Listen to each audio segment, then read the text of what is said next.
If you're runoff, it has to allow runoff to go get it approved. So that whoever gets installed gets majority of the vote. Add an electric on the left, when you go down street or whatever.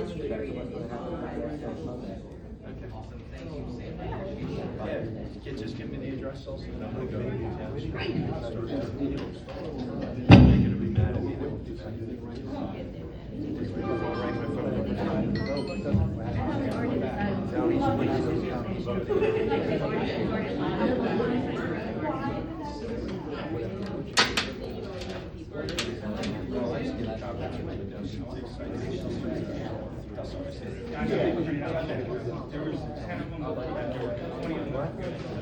They get the XG from the No, I know it's capital. That's housing. Not part of the black. I think it's part of it. But just give me some, just call this, or also myself, and they just need some addresses and I'll take it. Yeah. Can you explain to me how text messaging works with this before I get over?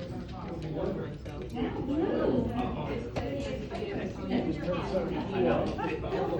That's how I got on the text.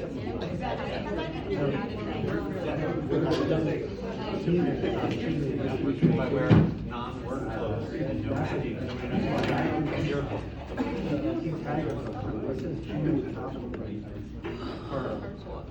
And then versus Jason.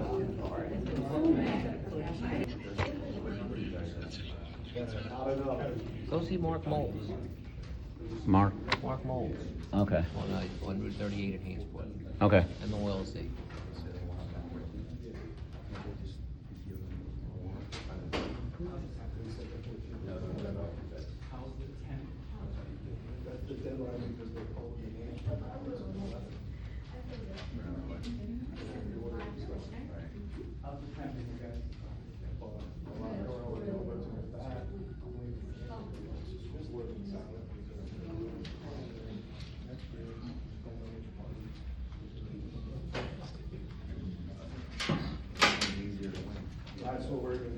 Good evening, everyone. I'm doing this for Lewis. He can't come today. Board of Fire Commissioners, calling the meeting for August 6, 2025. Can you read the notice, please?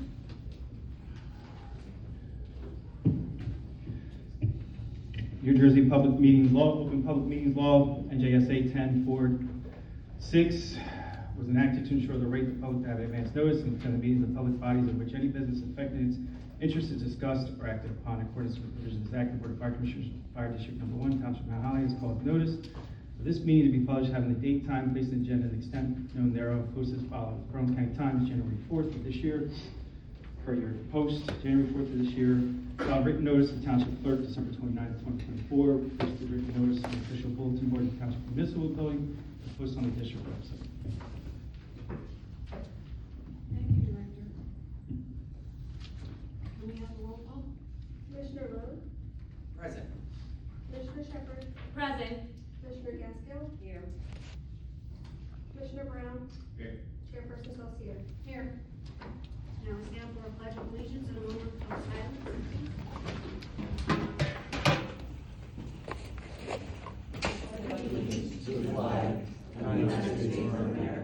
To the republic which stands one nation, under God, indivisible, with liberty and justice for all.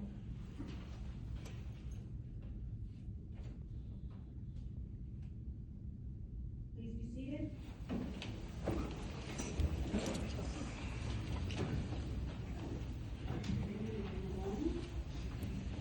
Skip, oh, I have it. Let me do your presentation first. We have the audit in front of you.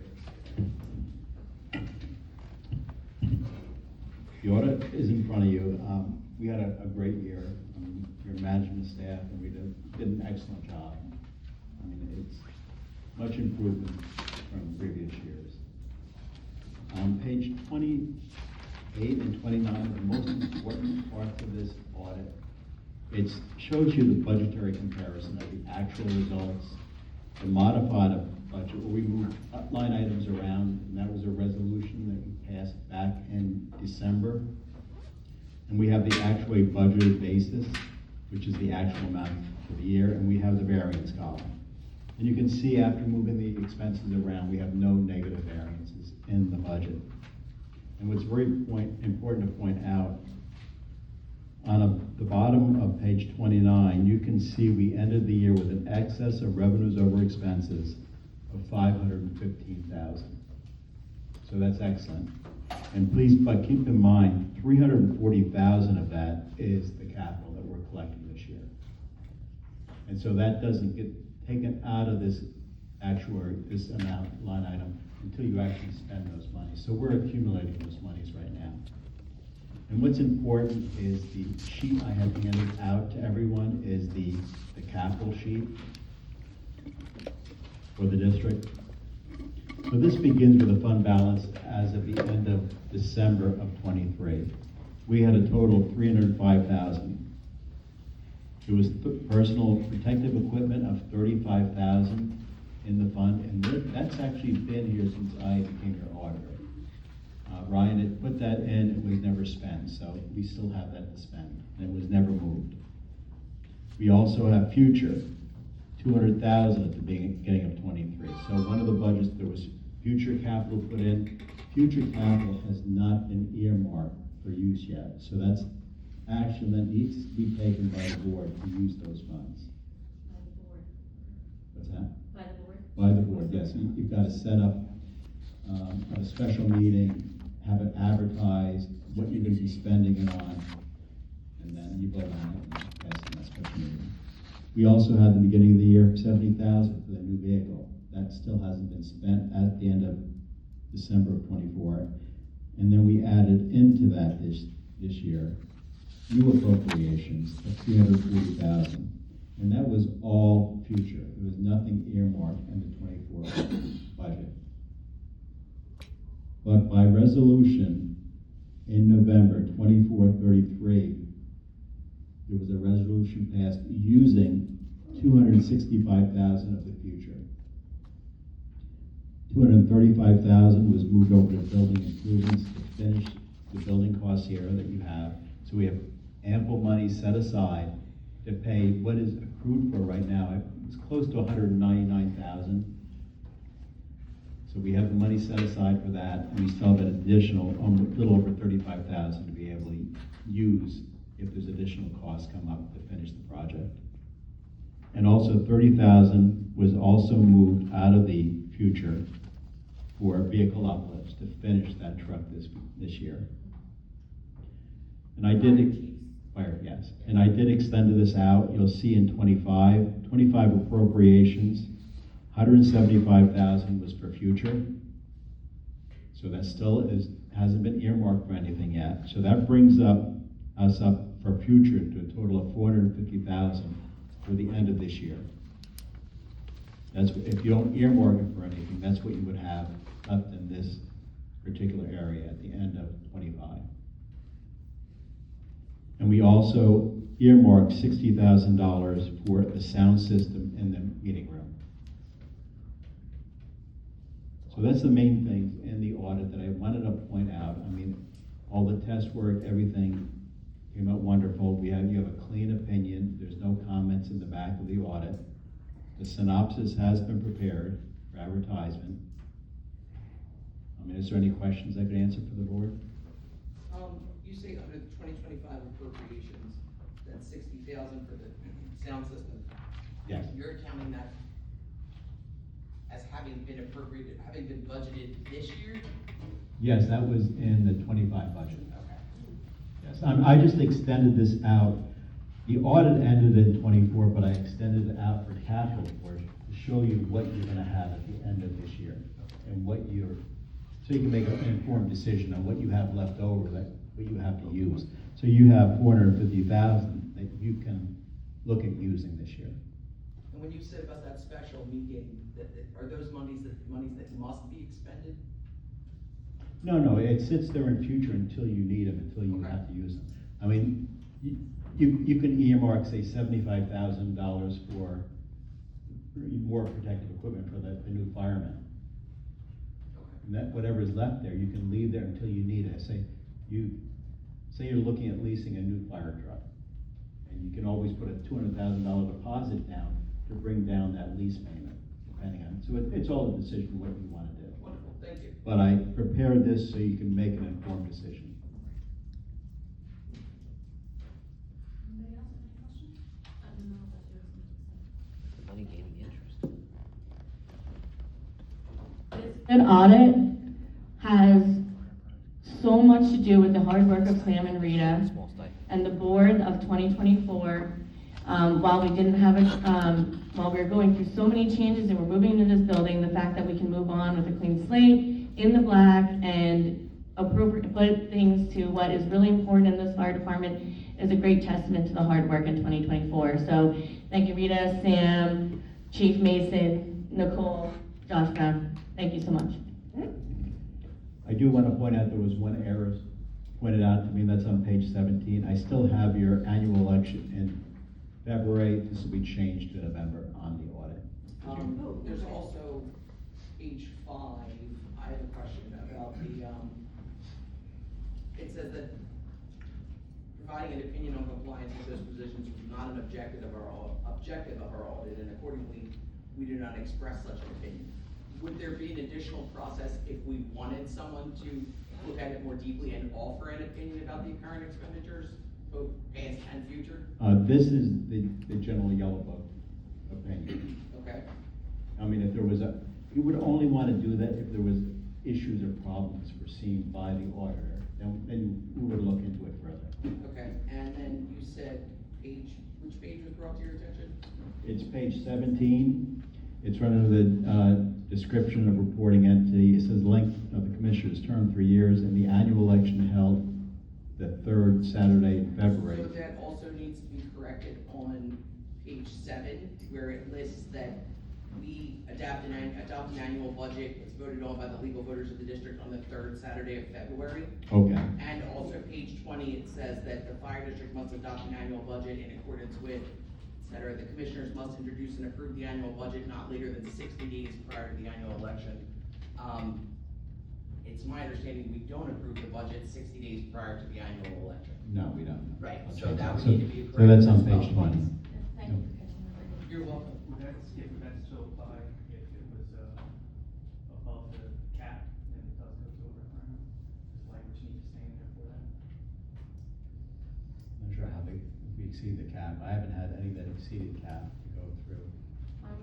That's all variable, there's an ability for municipalities and districts to succeed, but it has to go to referendum.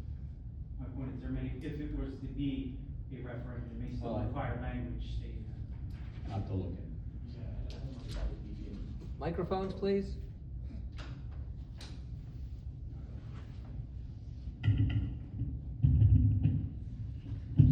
There was just a question about whether or not the language that was being discussed needed to remain as is if there was a situation where we exceeded the municipal budgetary caps. Again, I don't think that necessarily would require the language to stay as is in the audit. If that were to be the case, then again, we would have to have the budget approved by referendum, but I don't know if that necessitates any the language remaining that way in the audit. You're welcome. Thank you for all your hard work. Thank you for your hard work. There are some resolutions that the attorney prepared. They're on the agenda. We're down to one mic down here. Excuse me, killed all the batteries. There are resolutions associated with the annual audit. There are resolutions on your agenda, 31 and 32. The resolutions are accepting the annual audit and authorizing the publication. We have to publish a synopsis of the audit that has to be published twice. So that's the first resolution. And the second resolution is certifying compliance with NJSA 48:5 8-17, which is a certification from each of the commissioners that they have reviewed the audit, and again, that those are required by law. Director Carney, have we been provided with that synopsis tonight in the packet? We were provided that with the email today. Delightful, thank you, Rita.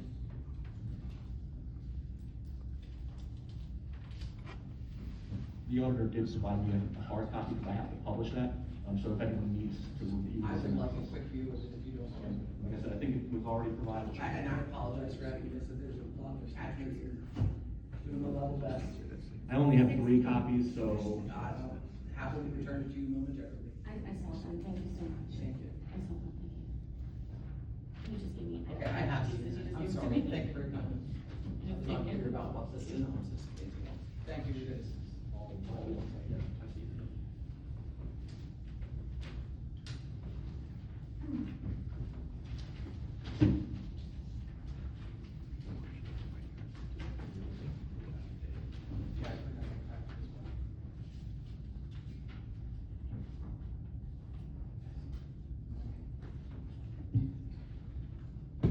In your packets, you'll find the certificate of commissioners for the Fire District Number 1, Township of Mount Holly, outdated for all 5 commissioners to sign. It's right after the resolutions in your packet.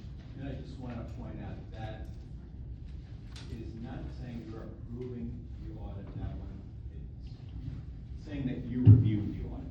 And that's a requirement that has to be uploaded to the state, or they will not accept the audit, and they will not accept any future budgets if the board doesn't acknowledge that they've read and accepted, reviewed the audit. Everyone must read it. The audit. Yeah. Oh, just make sure. And it's specifically, it's regarding, they want you to read page 4 and 5 of the audit report, and that's the Young audit report. That you are complying with all of your items, so that's what you're reading.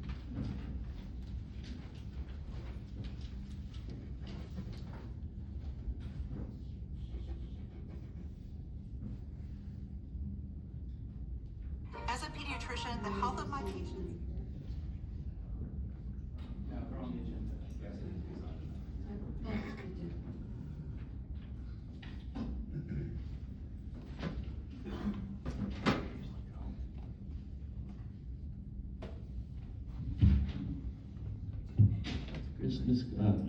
Chairman, are we going to take those 2 resolutions out of order so the auditor can go? Yeah, that's what I was thinking would be easier for him, so that he can see. I'm just trying to find. I'll make a motion to approve 2025-31. I'll set it.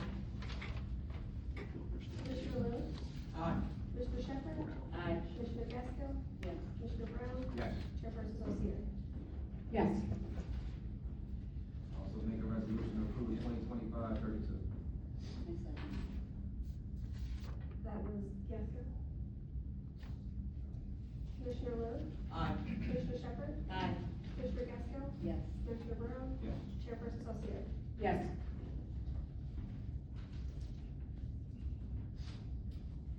Thank you, Steve. Yes, look, I appreciate all of them. It's a pleasure. Feel free to call me anytime you have any questions. Excellent. We're fishing off the signature page.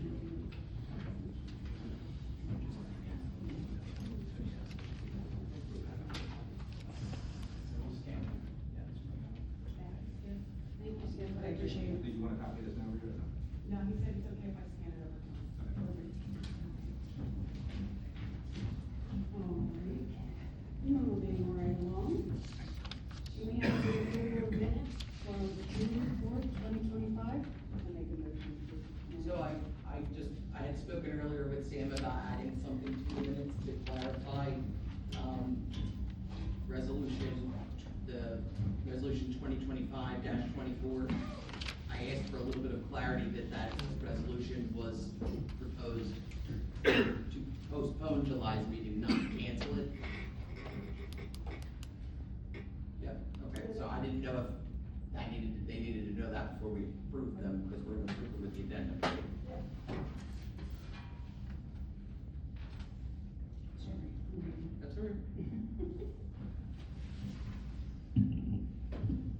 Person making the motion has to, or with changes.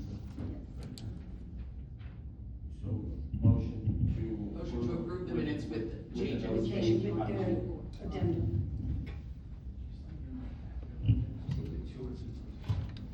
Do we not have batteries?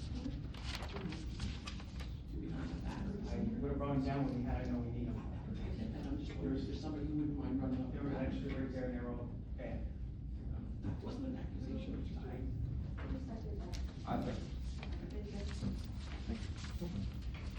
Commissioner Lewis? Commissioner Shepherd? Aye. Commissioner Gaskell? Yes. Commissioner Brown? Chairperson Garcia? Yes. And the approval.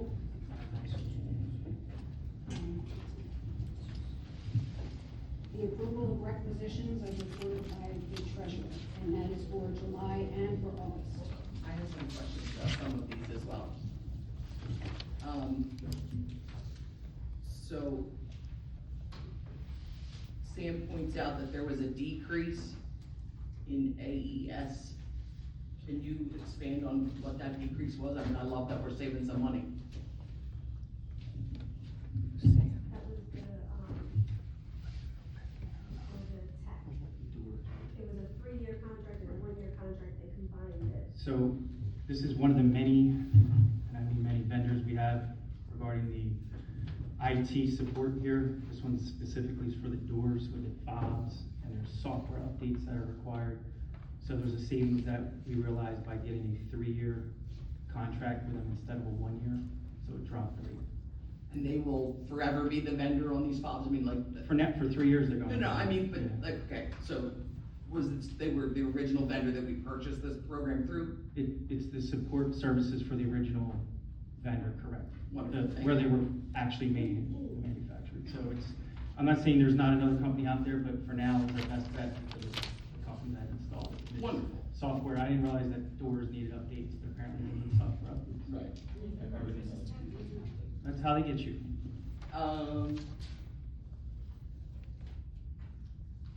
Can we have some information about the Duval Safety and Supplies in August for 8,800? Duval Safety and Supplies is I'm serious, this is what it's called, the brand is called Blowhard fans. It's for positive pressure ventilation fans. It's one of many items on the current apparatus that are very outdated and need updating.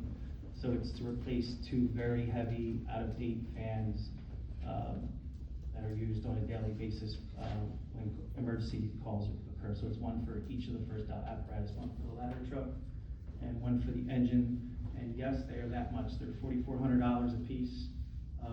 There's more expensive ones. We went for like middle of the row. They want to go the cheapest, and they want to do the most expensive. So we have 2 that are going to greatly improve the operations and efficiency of the crews operating, because they're probably 25 pounds heavier than the ones we're using, but they're also bigger and more effective.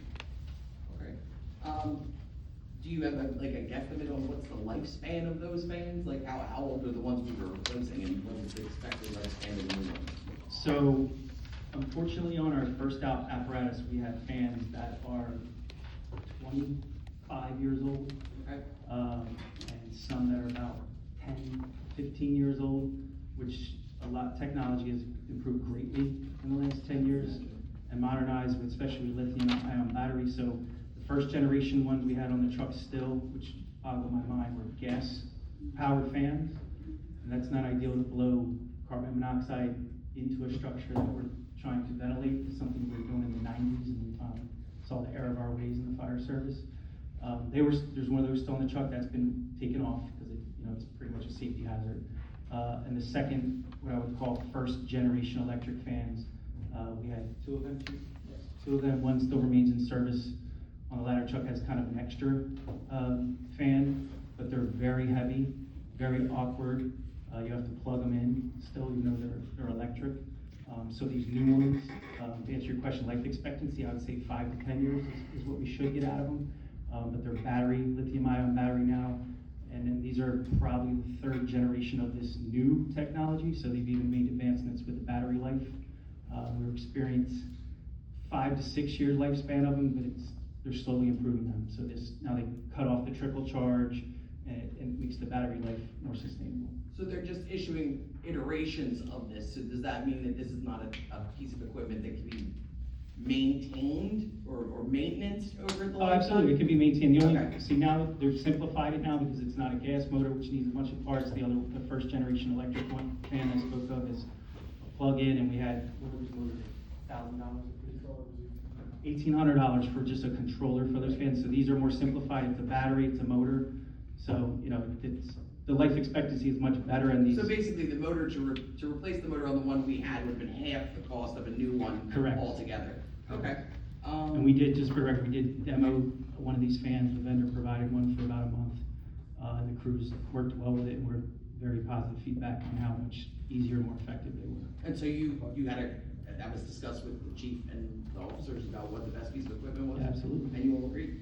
Absolutely. That's delightful. That's part of your vendor engagement? I'm sorry.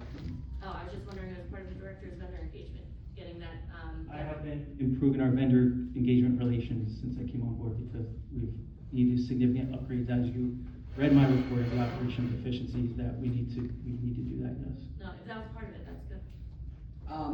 And if you could give me more information about this expenditure at Home Depot for $2,200 for building maintenance and admin. That was a refrigerator. For what? For the upstairs. The refrigerator that was purchased does not fit. I don't know who ordered that refrigerator that was up there, but it doesn't fit where it was spec. So the old refrigerator was moved downstairs, or is being moved this weekend, I believe, which is needed. We do need something downstairs to keep bottled water closer to the trucks when we got to restock. The refrigerator for the lounge, A room as we call it for the members, it needed to fit properly. There was one on a Memorial Day clearance, whatever, and we saved about $800-900 on that purchase. And you said we're doing what with the one that was upstairs? That's going down to the bays for operations, so they can store water and things Do like that. we not have commercial refrigerators? right Commercial in the down kitchen? here, yes, we do commercial down here, but it doesn't get used, to be honest. So Is this it plugged in all the time? I can't speak to that, I haven't checked it in a while. I mean, I'm only asking because I feel, I wonder if that wouldn't be redundant, right? Like if we have 2 refrigerators plugged in and we're basically just using them for water down here, might we consider something like what you're proposing with the other equipment? These Maybe use- sell it. We can put it on Gov Deals and sell it the appropriate manner if you so Okay. choose, but I know the electric use on these things are so insignificant now, it's not really gonna be an electric cost. Electric rates in New Jersey are hardly insignificant at this juncture. I hope people agree. I think all utilities are ridiculous. I don't disagree. And I had one other question about the additions that were made to these appropriations this evening. This House Construction LLC, is that a preemptive payment with regard to the item listed on the agenda tonight? No, that is repairs to the facility that needed to get done. We've had a roof issue that the GC was unable to fix. So that gentleman was brought in to fix that amongst other items that have been on the long laundry list around the building that are not. So that being was addressed. not part of our, that was not covered by our warranty with the GC? It's a matter of, and we'll be discussing that later. I don't really want to have it on my topic, for their request and their payment about withholding some money from them for some things that they did not do, so we can discuss that later. But that's for repairs from the door upstairs to the conference room, as we all know, has been sticking, and the lock needed to be changed, the mini blinds installed, the roof leak, the HVAC. We've had a significant issue with the HVAC, and every time we called the existing vendor, it was literally $1,000 just to call them. In fact, some bills were $2,000 to $3,000. Even just this year, I think they were called in February, and it was a $2,800 bill. So we got a local contractor for a very significant savings to come in, and he can learn the system and be hands-on and available for on-call. That's what the later item is for. I think that lock is for a filing cabinet that's for the Relief Association. Yeah, it's really, it's what, $100 and some, right? It is one of, sorry. There's 2 different buyers. They were both, one was a repair and one was a desk. I don't know which one is which. So I know the last time we had questions about buyer, it was a desk lock. Yeah, which I was very disappointed how much desk locks cost, to be honest. Yeah, I mean, I'm just curious, it wouldn't be, and again, I'm Yeah. just thinking out loud, if it wouldn't maybe be more financially responsible of us to just buy equipment that locks, and then maybe sell the unlocked stuff, like you said, there's a One- metric to do that. So that one- a municipality that doesn't need a lock to utilize it. The desk, I believe, was a lost key, Okay. and there were things in there Fair. that we had to get out, so they Fair. kinda had us. It's like when you get locked out of your car. Yep. Moving forward, I am gonna be, I try to support local vendors, but, you know, I'm gonna have a conversation with Mr. Meyer, because some of these keys, and to their defense, if they have to order a certain key, like the building keys are on a certain template, the companies that issue those have a proprietary thing to them, and Yep. it's $100 right there probably. Yeah, just say. So that's the problem when we build new stuff, it comes with new price tags, and as we just saw with the locks, with the. So we're living and learning, right? So as we add these things, we're gonna wonder, hey, the lock on that, is that proprietary? I think for now, moving forward, we're gonna put an old padlock and a hasp on the desk if anybody else I'm loses mad their at key. that plan, I'm really not mad at that plan. And just one other, this Continental Fire and Safety for $15,900. Can you break down for us a little bit what that non-bond equipment consists of? That's actually expenditure that was approved in the budget, I'm just curious what we bought. out of last year's budget. I'm sorry, yeah, so it's PPE. Right, so this is gear that, for members, PPE, mostly coat, pants, helmet, things of that nature. For the firefighters, they need a full set of PPE. The chief had requested that last year, so it was ordered last year, but put into the budget because these things take about 3-4 months to come in. That's how the backlog is on ordering new gear for members, and we'll get into that later as well with the new members coming in. Also, in addition to that, was on top of the PPE was $1,100 for some items that we really needed on the truck to specifically 2 water extinguishers, so we have enough of those, and a couple hand tools, fire hooks. They're called different sizes, select sizes, that needed to be upgraded. We're significantly out of date on some of that equipment. Wonderful, thank you for the additional color. Right. In 2014 is because it was a 2% increase as of January 1. So ordering it December 31st, we missed the 2% increase and got it for the same price that we paid for the original 5 cents. Well, nice, thank you so much for your diligence. Appreciate that, guys, thanks for breaking it down for us.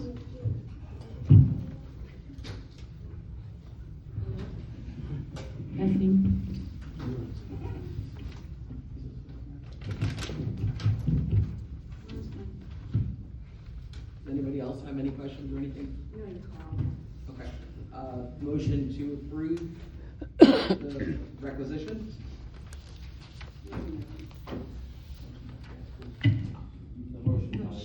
Oh, I'm sorry, I was just repeating it for Sam, that's all. Commissioner Lowe? Aye. Commissioner Shepherd? Aye. Commissioner Gaskell? Yes. Commissioner Brown? Yes.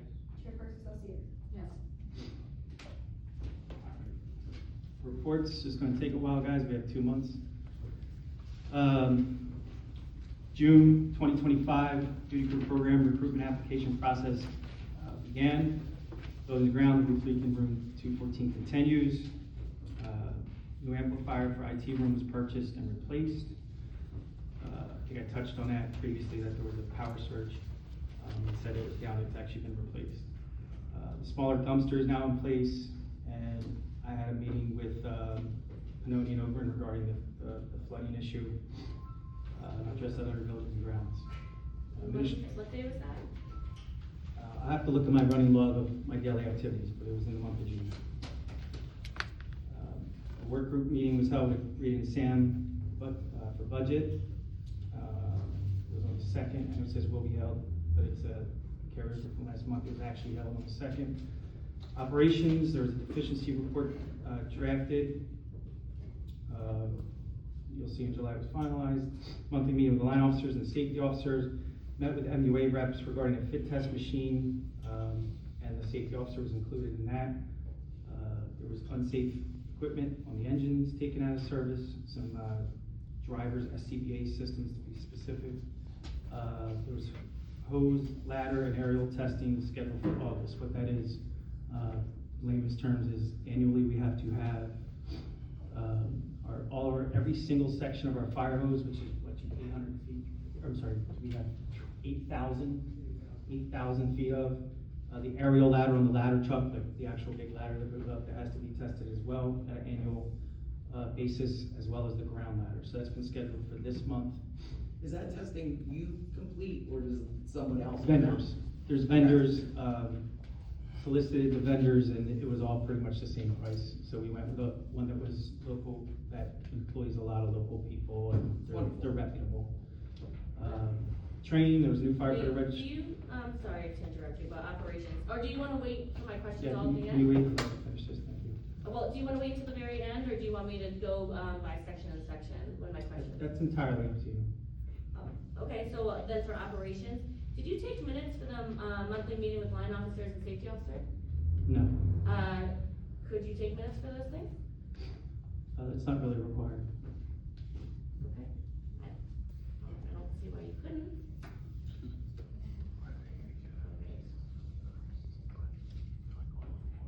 You couldn't take minutes? Thank you. Again, testing schedule, training, there's a new firefighter registered for the Firefighter One program. Quote for the tiller training was solicited, and the tiller is our ladder truck. Get into that for the next month's report. Recruitment retention, over a dozen applications received for the duty crew program. Screening interviews and other onboarding requirements have started. Miscellaneous historic items from Good Intent continue to be carefully transferred to the station. MHPD held a training session here in the meeting/training room. And the PD, Burlington County Detectives Association also had a meeting here. Action items, there was no meeting in July for board discussion.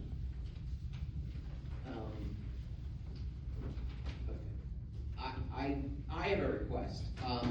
I love that the training room is getting utilization both for training purposes and for, our outside partners in the community. I'm wondering if it would be at all possible to include those on our district calendar that we all have access to, so we can see how the building is functioning, what is happening in the building throughout the month.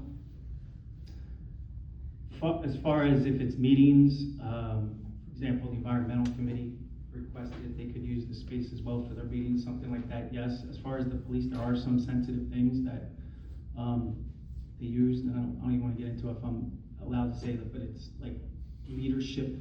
So basically what I'm asking is that the commissioners have access to that information. I can earmark that it's MHPD is using it, but I can't get into details. Okay, and if any questions, we can call you for clarity. Correct. There's some times where the chief's like, hey, can you tell the staff not to come in during this, because it's a 2-hour block where they're doing Perfect. Personality evaluation type of stuff for leadership purposes, that it's. And, I'm sorry, you're doing what now? Like, for I don't, example? again, I don't wanna get As an into, example, right? I don't wanna get Okay, into too much so- of it, because of my understanding, it's a vendor that comes in, a professional, somebody,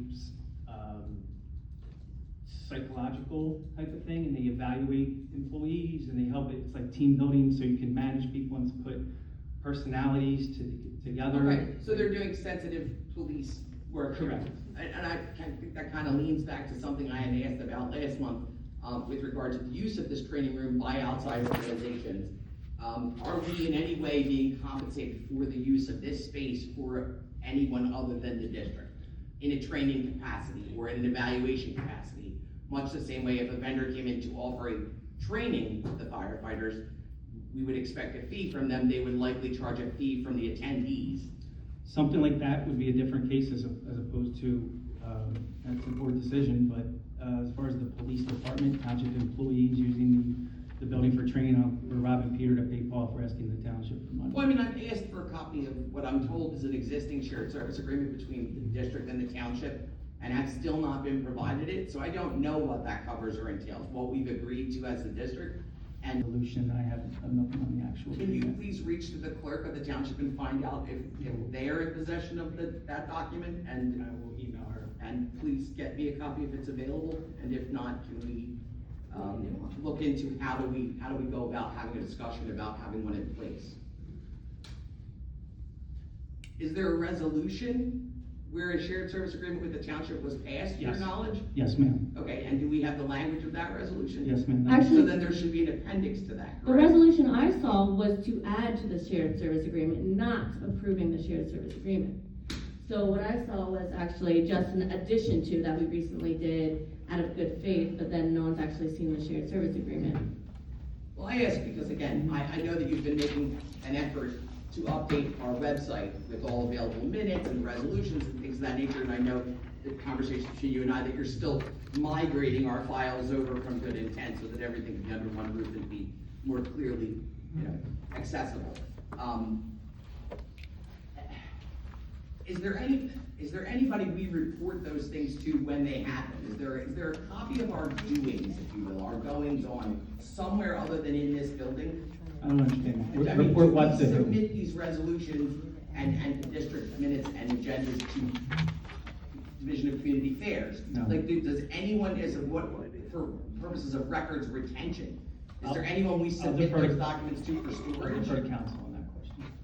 There are certain documents that get submitted to, certain resolutions that get submitted to DCA, but not every single one. Would shared services fall under that category? I don't believe so, no. Okay, can you look into that for That's clarity? just it would be local, kept locally, I believe. I'll confirm, but that's my understanding. Well, would it be possible for you to maybe get a breakdown for me of what the DCA does cover, or does keep, or what we're required to submit, and what we are not required to submit? So again, there's new, like, again, when the budget gets sent to DCA, the audit gets submitted to DCA, but your general, day-to-day operating resolutions, they don't get submitted to DCA. Okay, but it would be safe to assume that the participating parties would have access to that resolution and the appendix and such, right? So like with West Hampton, we have a shared service agreement. It would be logical to assume that West Hampton would also have a copy of that shared service agreement, yes? Certainly have a copy of the shared service agreement. Lovely, thank you so much for the clarity. Does the lawyer reach out to the Mount Holly administration for the shared service agreement to get that? Would you do that? I can. Oh, yes, please.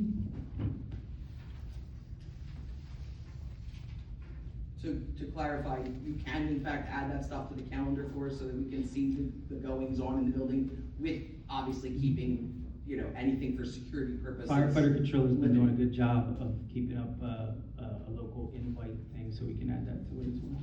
Okay, I mean, even if stuff we're not invited to, I'd love to see, just so I know what's happening in the building. So that if somebody mentioned it to me, I'm not caught flat-footed that, oh, we hosted that thing, because I know we did a wonderful thing for the county for taxes for seniors, and I had absolutely zero knowledge we were participating in that. I would have loved to have referred some of my neighbors to that event. Yeah, that came from the township, which came from the legislators, I believe. for the No, and district. again, I think it's wonderful use of the space, and if it was on our calendar in advance of it, I maybe would be able to ask those questions so that I could further the use of this space to a good intention. Thank you very much, appreciate that.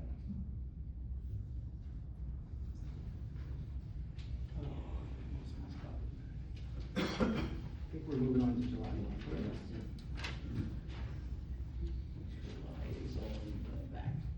Yeah, so your packets are double-sided to tape paper. I don't want to kill too many trees.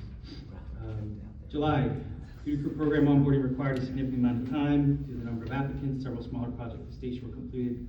The storage area and the mezzanine was organized and cleaned up. Buildings ground, local contractor was brought on for maintenance issues. There was in the bills. Met with the MUA representative regarding flooding.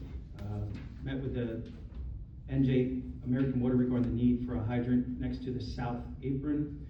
And the IT rep was on premise for 4 days or more for new camera installations for Mount Holly Police Department. There was AV quotes received for the training/meeting room, and house rules were revised with input from the line officers. Administrative work group meeting with Rita and Sam was held on 7/30/25. Rita selected a new payroll company. Operational efficiency report was finalized. I'm sorry, what is the new payroll company? You left it out of your. That's coming up under finance report.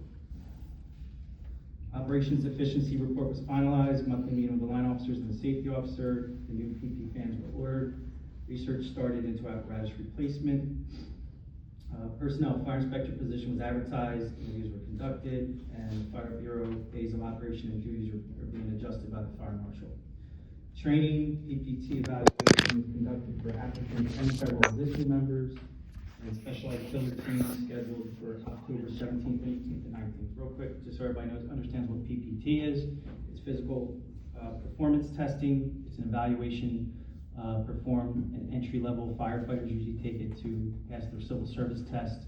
It's a new training standard that's been issued and implemented in many departments. The county, Burlington County Fire Academy now has the course set up for easy access and use. That's what we utilized. And all the new members coming in for the duty crew program participate in that, and I'm proud to say passed. Very proud of them. It was a very great team effort, encouraging each other to pass. And it was over 4 to 6 sessions we did it. And the tiller training, as mentioned in the previous report, is specialized training for the ladder truck that we have, which is a tractor-drawn aerial, it's called. I'm so sorry, I meant to actually ask that in the last month's report. That you said you're getting a quote for tiller training was solicited. Do we not have anyone on staff familiar enough with that equipment that we own and have owned for, what, am I correct? 25 years. 25 years. Do we not have anyone on staff who is qualified and certified to teach the use of that piece of equipment? Not this that we level own? of training, no. This is specialized training where these gentlemen come in. It's several companies that do this. This one specializes in truck company operations, and they have a tiller component where it is 4 hours of classroom, PowerPoint, safety videos, tactics, strategies, and then the class is split into two, approximately 12 people per day for a full day of Saturday or for a full day of Sunday, where you're operating on the tiller for that whole day, different evolutions, driving it, placement, tactics and operations, safety procedures, things of that nature. So this is in-depth advanced training, not something like when, you know, seeing here in any firehouse, the officer trains the new driver, Right. and they go through a system. And we have the same system where it's X amount of hours, but it's not nearly as advanced as this. That sounds exciting, thank you. We haven't had this course, I would say, in about 20 plus years. It was held when the ladder was fairly new, right, Chief? When we were in Gardens. We'd acquired structures back then, the former Gardens, that is. So we're really excited, the membership's really excited about having this training available to them again. Wonderful. And just to pop back to personally, you said Fire Prevention Bureau days of operation and duties are being adjusted by, and I missed what you said. By the fire marshal. Excellent, thank you. Recruitment and retention, we had 15 applications for new members requiring extensive process and onboarding. Miscellaneous Engine 5011 attended the Spellbound Century event. How did that go? Thankfully, it wasn't that hot. The chief and I personally attended with some of the volunteer firefighters, and it was good to be out in the community and talking to people. MHPD also held another training session similar to the one we already discussed here. And Engine 5011 provided a wet down for the Mount Holly Recreation Program over at the Brainerd School, which was greatly appreciated by the 60 plus kids that got ridiculous wet and muddy for the parents to through. Action items, we need a discussion required on the appraisal that was previously approved in the tent building. And I was contacted by the American Emergency Squad, and they would like to have it. It's probably on the back, it's the next page. It's only a short little section. So that's part of our contract negotiations executive session. That item will be discussed in the executive session. So I did have a question about the recruitment and retention. 15 applicants for new members. Are all 15 of these members going to be active fire? Are they fire police, fire support, or what's their status? These are all certified, fully trained firefighters. 2 live in town, actually. We were able to recruit 2 trained firefighters that actually live in town. I believe both of them that live in town are here tonight. They're residents of the community. And the other 13 are firefighters that are they're already trained, certified, have experience, and applied for the duty crew program. Thank you. Chief. Monthly fire report, fire chief's report for the month of June. I apologize for not being here in June, but I was at work. The total fire calls for the month was 49. There was, 4 general calls, total of 2 general calls that were out of town. We had a total, assist EMS of 15, and miscellaneous was 28. There was a total man hours of 50 for the, month with 60 duty crew hours. There's been a lot of progress working on the duty crew program. It's gone very well, with input from the officers and different thoughts on how to make it work properly and efficiently. The officers, along with the director, have been working on equipment replacement. That's still going on, getting some of the stuff replaced that needed to be. I would like to personally thank the public for their support and supporting the firemen and what they do, and not giving up on them. And if anybody is interested in joining, we're still accepting applications, so please come down and see us. The monthly report for July, there was a adjustment made to the EMS on what calls we'll be assisting EMS on, so you'll notice a difference in totals. So our July total was 49, with 4 out-of-town generals. There was only 3 assist EMS calls for the month. There was 38 miscellaneous, which is your alarm systems, your car fires, things like that. The total hours for the month were 67, with 40 duty crew hours. And then your 6-month report was, for the 6 months, there was a total of 417 calls. 17 of them were out-of-town generals, and 14 were in town. Total assist EMS were 116. The total miscellaneous calls was 147. The man hours for the 6 months was 738 hours. Respectfully submitted myself. June's fire official report, again, I apologize for not being here. There was a total of 23 inspections. There was 8 light hazard uses and 17 local inspections. There was 0 complaint inspections. Total re-inspections were 7, and the total resale inspections were 12. There were 5 fire permits issued for the month. Report for July. There's 31 total inspections, 8 of those were light hazards, 23 were local inspections. Total re-inspections were 3, and resale inspections were 9. There was a total of 3 fire permits issued for the month. Our 6-month total, going from January 1 to June 31st, there was a total of 29 life hazard inspections with 112 local inspections. There was 3 complete inspections, 51 re-inspections, with a total of 83 resale inspections. There was 36 fire permits issued for the month. There was a total of 67 notice of violations with explanations issued, 161 certificates of inspections, and 129 fee invoice payments due paperwork. Also, we are in the process of putting together our first annual RV Fire District's open house, hopefully to be held in October. So stay tuned for that. We should be publishing something here in the near future. We've been working with the other 4 towns and putting a game plan together. So that'll be in the parking lot behind the police station is where we're going to do it this year. So keep an eye out for that. Bring your kids out, bring your family out. It's going to be a fun time. Is that in support of the junior fire program that was brought to the attention a couple months ago? The RV one? Yes. No, so the RV one, every October is Fire Prevention Week.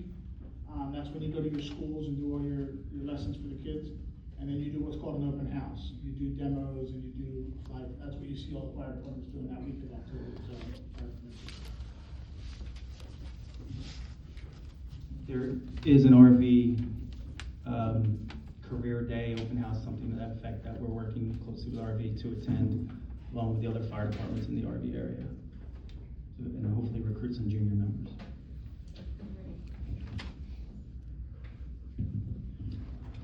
Thank you, Chief. Also in your package, you'll find, as the Chief mentioned, the 6-month overview of all the inspections. As you can see, I wanted to give you guys a full snapshot of how busy the fire prevention office is becoming.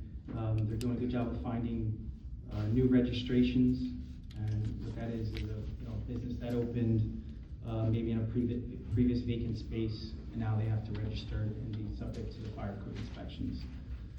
Chief apparatus report, August 5th. Apparatus will be working order, exception 5012, which is in Lumberton garage air conditioning being worked on. That was actually brought back today, so that's back in the firehouse in the fleet. Safety officer, July. Action items, he investigating could be a 1 year miss, injury/illness, submitted to myself and the chief. Implemented gear washing law to comply with NFPA 1851, worked with the director and other officers on SOP, SOGs. Met with the MUA safety officer, the TSI representative to review and discuss the new mask fit testing machine to replace out-of-service equipment. And made purchase recommendations for life safety harnesses for ladder operations to replace 29-year-old ladder belts. Ongoing and outstanding items, continue working with web-based app to track gear inspections, coordinate with the director and board, complete other previously approved safety purchases, permanent floor markings, texture, paint, drop-off hazard mitigation, continue to promote a culture of safety. I would just like to, after those reports are concluded, to thank the chief, the line officers, the captain, lieutenant, and the safety officers. They're doing a great job. And special shout out to the safety officer. He's doing a really good job with integrating technology and with some of the things we're doing that's greatly needed.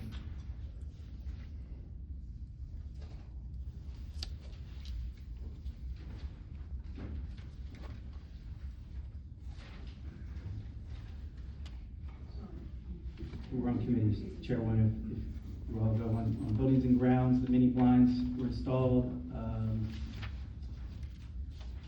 Mentioned earlier with the water company, I want to go into depth on that. There is one of the biggest, trying to put this nicely, design flaws in this station is every firehouse in America that has, short of the very congested inner city, and then still some have it, every fire hydrant ready and available to fill the trucks, hooked to the trucks, to fill or to train with, to test the pumps.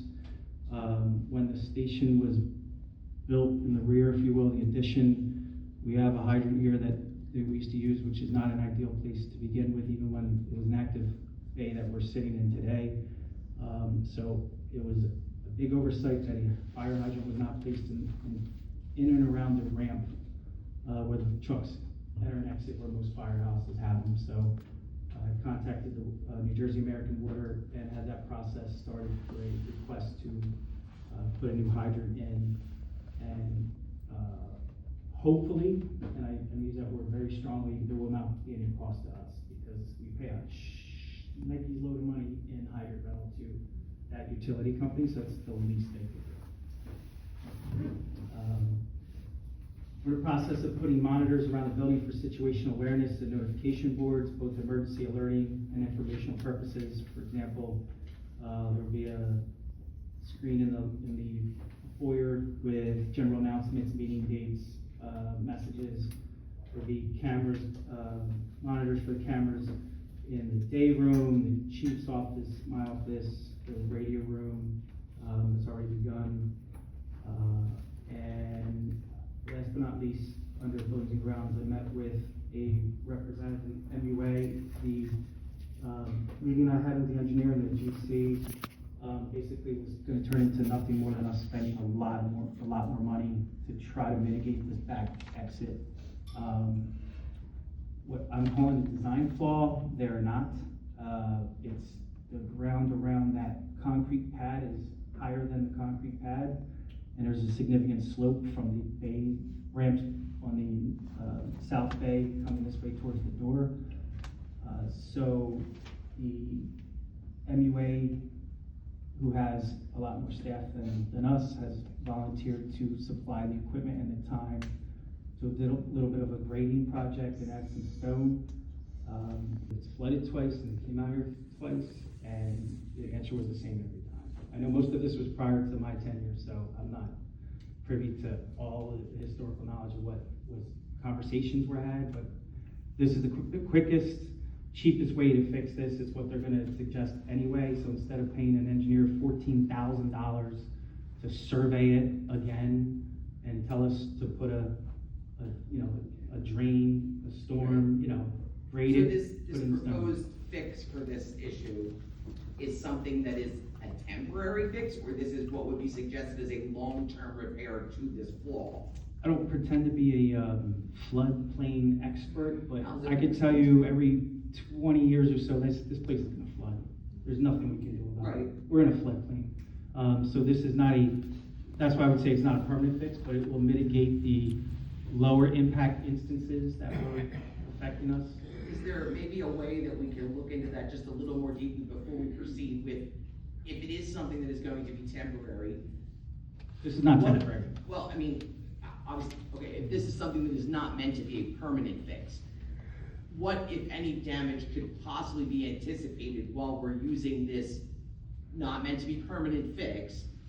And potentially, what would the expenditure of repairing that and then putting in a final solution? You know what I'm saying? Like, I'm sort of just trying to understand. I understand the initial expenditure seems like a lot, but if it has the potential to wind up costing us more on the back end because we fixed it for now, will it? Speaking make to it the more expensive engineer, later? what we're gonna do is exactly what the engineer said needs to be done.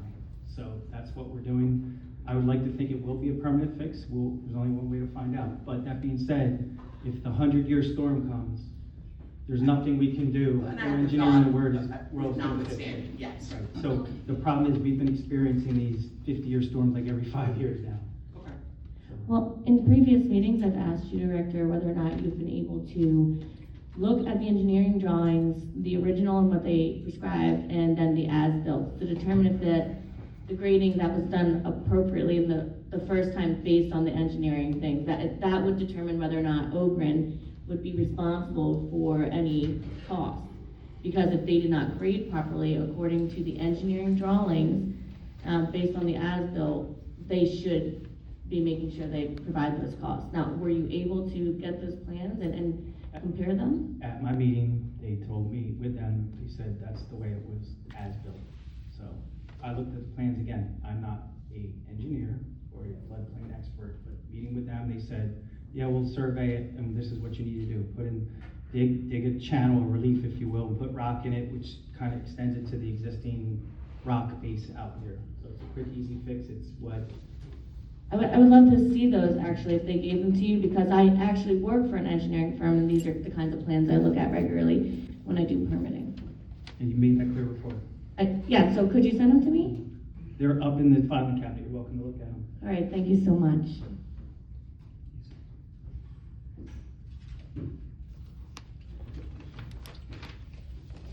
Personnel policies, there's new house rules that are in effect. I met with the line officers. There's a copy in your packets. I think they're at the end. Basically, just revised to address a couple concerns with us being an operational firehouse and moving towards a duty crew program and having more people in here on duty and ready to respond to calls. Trying to preemptively avoid issues before they arise. Apparatus and equipment, ops deficiency report was issued to you guys. Wait, I'm sorry. Where are you, friend?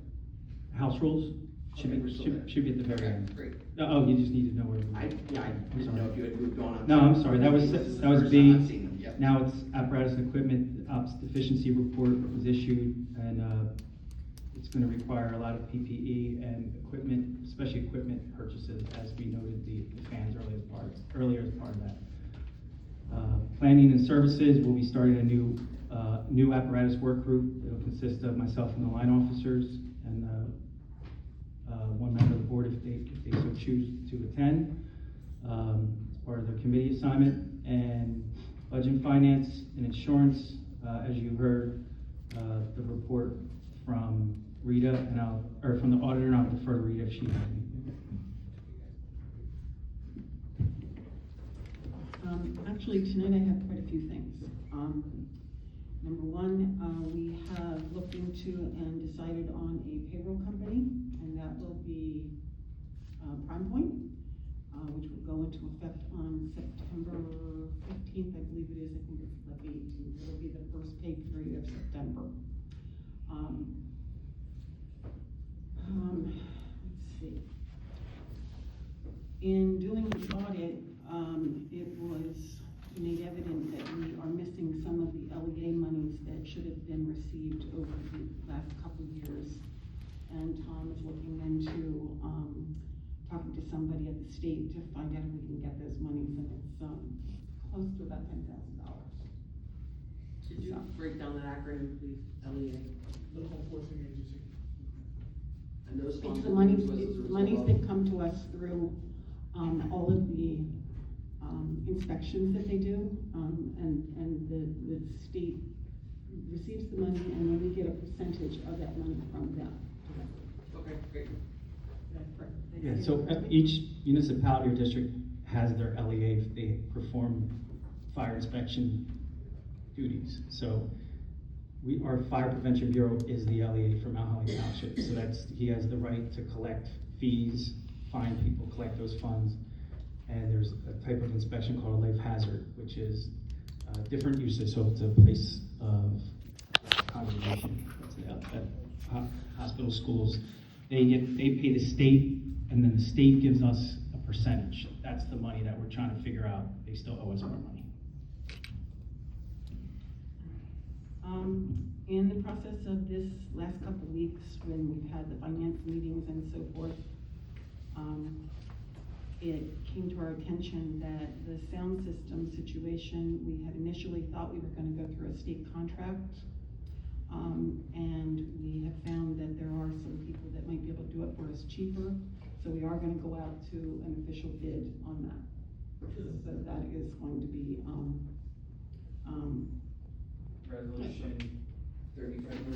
2025-35 is being pulled, so we can actually go out to bid on it, because Rita, in her due diligence as always, reads the fine print on everything, and two of the vendors didn't quote state contract language, so we have to go back out. We have to bid that now. Thank you for that. One of the resolutions on the agenda tonight is for stale checks. That is a situation where there are multiple checks that were from prior year that have not been cashed. So, we are looking to get those voided out and either reissued or completely canceled. Did you reach out to those vendors prior to this decision? Yes, we have been diligently, they are just not responding, so. Exactly, but all of a sudden they will. Let's see, the workman's comp audit was complete. Not only was the municipal audit complete this one, but also the workman's comp audit was completed.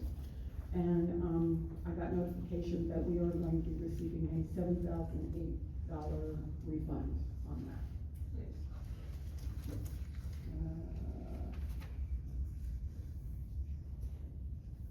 I'm sorry, Rita, that was which audit? The workman's compensation audit. Thank you. And I have been working on trying to find some of the documents for the website, and I have found quite a few. We did get the 2023 audit up. I have found several resolutions. I have not sent them over to Greg yet, because I was trying to get everything consolidated and make more sense to him before they were sent out, because otherwise we're sending you a piece and a piece and a piece. So I have quite a few things, but frankly, with the two audits and everything else, it kind of took a backseat. I hope to get that done.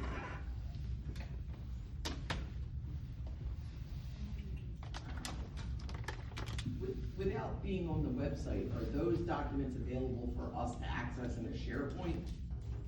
Not yet, No pressure, I just didn't know if there was any kind of existing I'm framework. gathering them from all different places and creating basically a file to get them all together, and then, yes, they will be available. And from this point forward, we have a system set up.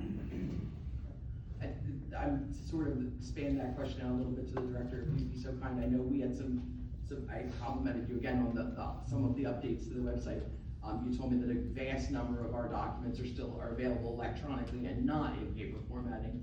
Is there a shared drive where we might peruse what is already electronically available? I'll have Greg from IT set that up. Excellent, thank you very kindly.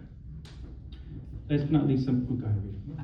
I do feel it's really important that we do have finance committee meetings. A lot of these questions that are brought up here are much easier explained when we are in the office and we can show and quickly answer and explain some of these things. So I would highly recommend that we set up a meeting and start having our finance committee meetings like we should. I can appreciate that, Rita, and yet at the same time, I feel as if at have been shut out of some of the other responsibilities that I understood fall under please let me finish, under committees. And for the sake of transparency, I feel much more comfortable having these conversations in full view of the public. Well, we are trying to be transparent, and part of the finance committee responsibilities are to meet with the finance committee. I was told that the committees set by the chair have no official That's authorization. So for me to spend extra time away from my children when I'm told that my opinion does not matter, It's not your opinion, it's your input and it's your knowledge of what is going on. wow, I was told that unless I am called upon by the director personally, then my committee does not have any authority. That is what I was told. I can pull the emails. They're very All I'm saying friendly. is I think it's an important committee, and if you guys don't want to come to the meetings, then maybe somebody else should take your place. And I think it's a good idea that next time, someone else pulls the committee and they also get to have no authority at all and have no say on what's in the financial situation. May I? This has never changed. The way these things are set up. And you know what? It didn't change before, Rita, and that's why we had such a situation when Donnelly left. But then it changed, and we were together, and we worked together, and it was and it worked. And then you saw how good working together went. But then I'm told you do not have a say. You are not important. Your committee has no authority. That's what the emails say. I can print them out for everyone because at the end of the day, I thought as a group in 2024 we did work together. There was collaboration. But now every single thing is in the dark. I can't work like that. And I'm told that any opinion I have is only authority here. But you're saying you're in the dark, but you won't come to meetings that I'm offering multiple times to give you the answers to these questions. I think that's wonderful, and I think maybe we should, as a board, consider having a working meeting. A working meeting would be great. So that we can all be present and we can have these conversations transparently, and then that way you can avail us all of the knowledge at the same time, so that we are all well informed of these things. Because I don't know that it well serves the district or the taxpayers for two of us to understand it And have no more in depth and have no authority or say over what we're meant to be doing with that knowledge. Like, what am I supposed to do? I'm gonna stop this because it's getting out of control. I said, I'm gonna stop this because it's getting out of control. Rita, you're doing a fantastic job, thank you very much. I said Just that, for but what I am clarification. saying is that at the end of the day, me knowing more about it and then being told that I have no authority except here, doesn't help. There's no reason for me to spend that extra time trying to figure it out. Then my opinion is that you let somebody else stand in your place because. the Well, idea maybe is- during reorg, Rita, you can express that again. Thank you for your time. I have a question, a follow-up question. Can I respond, please? Because emails are saying they're gonna be printed out. So as the solicitors explained to the board, at least 3 months in a row now that I've been here, that the board does not have the ability to act outside of this meeting.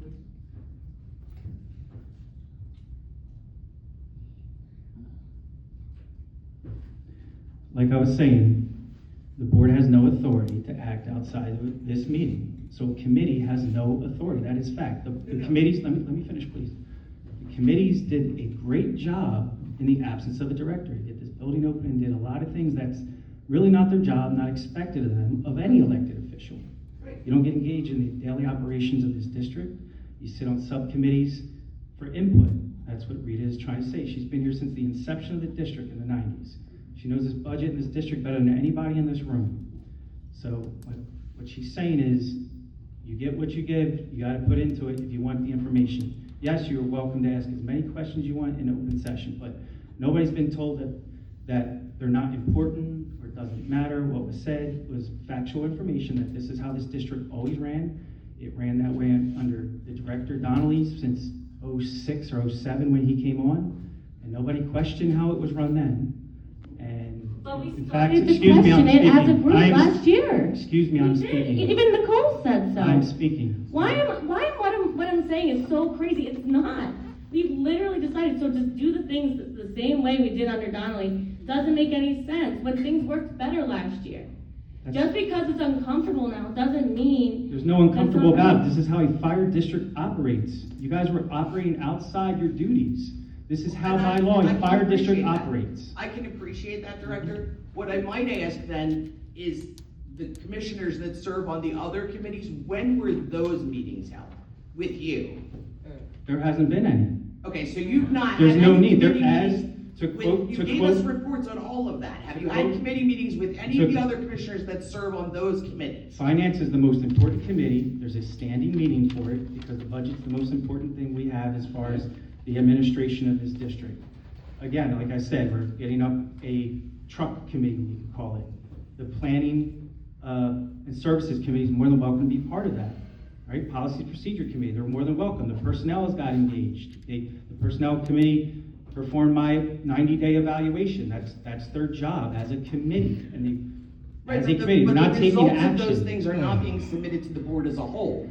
So your 90-day review is performed by the committee and then not submitted for review by the board. I have- So you'll understand our confusion if we are the most important committee, and I would be delighted to sit down with the finance team, who, again, let me reiterate, I believe does an exceptional job. It has been brought to my attention that you must be present for committee meetings. I can't just sit down for a committee meeting with Rita and Sam. And quite frankly, based on our history and your verbal attacks on me in this building, I don't feel comfortable in your presence without another adult man in the room. So That's if you would- that's your opinion about verbal attacks because the members present It's a actually report that I made to the dispute. Mount Holly Police Department. And that dispute, and I made a report to the commissioners how you acted that day in front of a member of the press. Two of the commissioners were present, along And- with members of the and- state. and they all district. verify my story. We're not going to do that part. What I would like to say is that I would be delighted to participate Moving on. in a finance committee meeting, if I can do so with the finance team, and then any questions we have as a group, we could then forward on to you via email. Moving The on. director should be part of the finance committee meeting as well. Okay? Then I'd like to do it via Zoom. Can we set that up?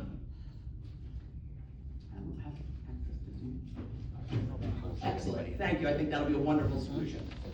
And last but not least, and you brought up emails, Gina, Commissioner Shepard. I forwarded you that email today from Commissioner Donnelly in 2023, when you asked at the end of the year, hey, what committees am I on again? And he clearly told you which committees you were assigned to 10 months prior, and that they are appointed by the chair and as needed. So again, to answer your question, the reason I bring that up is committees are as needed, as seen purview of the chair. The chair appoints the committees in the beginning of the year, and if there's a need for an additional committee or another subcommittee, then so be it. So that's how the fire district works. I believe it's Title 40, Counselor? It does not say that in Title 40. Fire districts are created by the municipality, they're a governing body, this is how it works, you guys have no authority outside of a meeting, that's all he keeps saying, and you want to keep repeating this narrative that, and even to outside professionals, like to outside engineers and people, that our opinion doesn't matter anymore. Why, but That's- if you said outside, I don't say that, I say our opinion does not matter outside the monthly meeting. No, you- Just because the fact makes you uncomfortable doesn't mean it's not. I'm not uncomfortable at all, you are. Again, you sent an email to someone outside this agency saying that your opinion doesn't matter in an email with me. That's unprofessional. Thank you for that. I appreciate your time. Maybe you can put it on Facebook and treat me poorly. Nothing for old business. Moving on to new business. Resolution 2025-27, a resolution appointing new volunteer firefighters. As soon as I find it, I'll be glad to- All right, I'd like to read the names in the record. We have 15 applicants: Andrew Cascades, Kevin Wemple, Dennis Martin, James Cummings, Eric Johnson, Michael Coventry, Brandon Lease, William Hill III, Tyler Bruno, Jared Peterson, Mark Robertson, Kyle Adams, Nicholas Stelades, I know I was messing that one up, Tim Regan, and Barry Hunt Jr. I just wanted, for the record, to ask if any of those individuals here, if they could stand up. We recognize, thank you for your service for joining our department.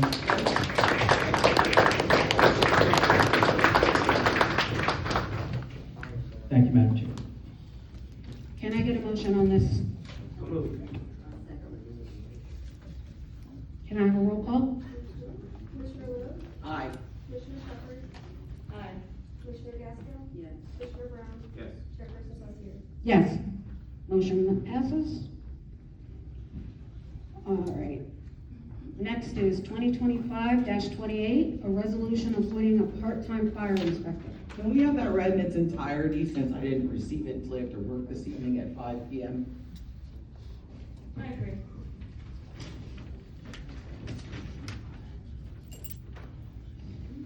Board of Fire Commissioners, Mount Holly District 1 is authorized by law to appoint such officers, employees, and personnel as may be required for the efficient operation of the fire district, whereas the fire district is determined to need to appoint part-time fire inspectors to carry out duties and responsibilities related to fire code enforcement, inspection, and compliance pursuant to the Uniform Fire Code, New Jersey.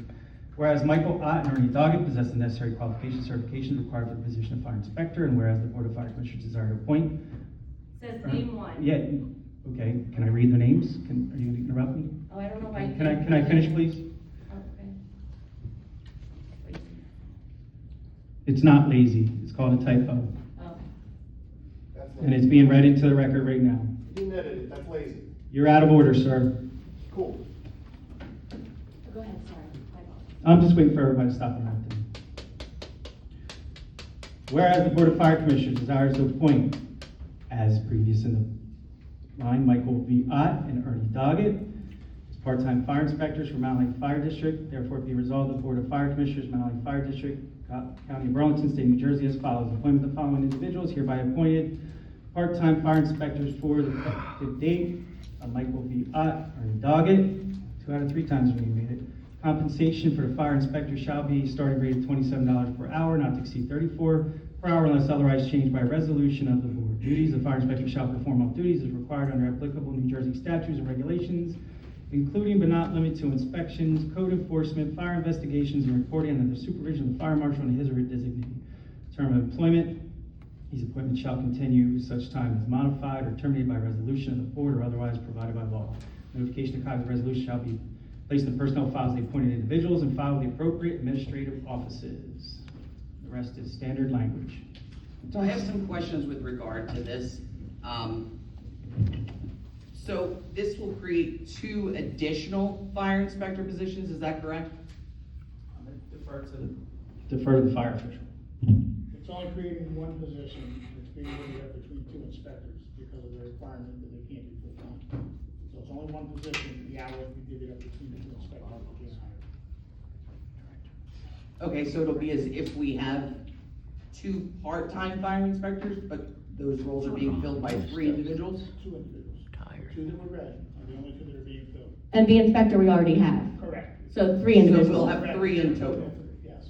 Do we, based on the revenue that we're generating, make enough money from these services to fund 3 salaries? That money comes into the fire marshal's office. We were assured by the finance division that it's there financially. And the workload that's in the fire marshal's office now that the code changed in April 24. Okay. We now have to do all the resale inspections. You can no longer do it under an agreement with your township.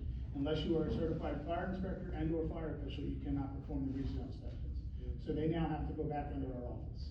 And with the amount of registrations that we're finding for businesses that either have changed, haven't been registered, that have been operating under the radar, the workload has increased and it's becoming more of a workload for myself. And I'm not able to put the time into the administrative side, working with the state website to try to get some of that stuff cleared up that I had spoken to the director and said, I think it's time that we add to make sure the inspections get done and that I can concentrate on the administrative side to make sure that the budgeting, all the reporting gets done on the state website.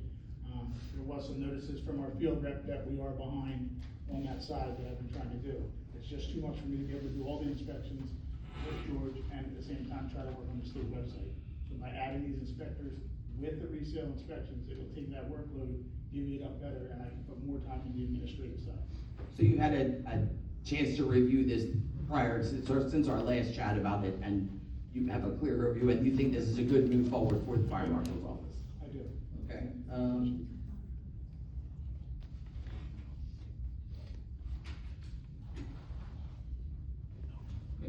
With regard to the hiring of 2 new individuals, that will make the fire marshal's office a total of 4 people, is that correct? Correct.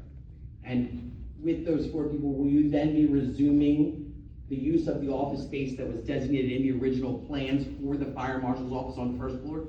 We are utilizing the second floor office, that is the line officer's office. So- There'll be some office changes coming to accommodate everybody to make sure we don't have operational offices. To answer your question, no, we are not utilizing the front office. So it's not currently intended that the fire marshal's office will be where the fire marshal's office was intended? My understanding, that office was done with a shared services agreement with the township for code enforcement. A shared service agreement, no one's seen. Okay, all right, so, yeah, I. Motion to approve 2025-28. I second. Roll call, please. Commissioner Little? I abstain. Commissioner Shepherd? Yeah, A. Commissioner Gasko? Yes. Commissioner Shepherd? Yeah. Chairperson Osier? Yes.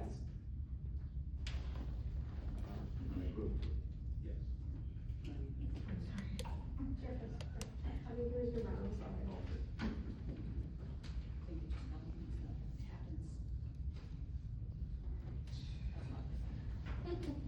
2025-29, resolution to enter into a shared services agreement with Mount Holly Municipal Utilities Authority with the Fit Test Machine use of facilities, QPA.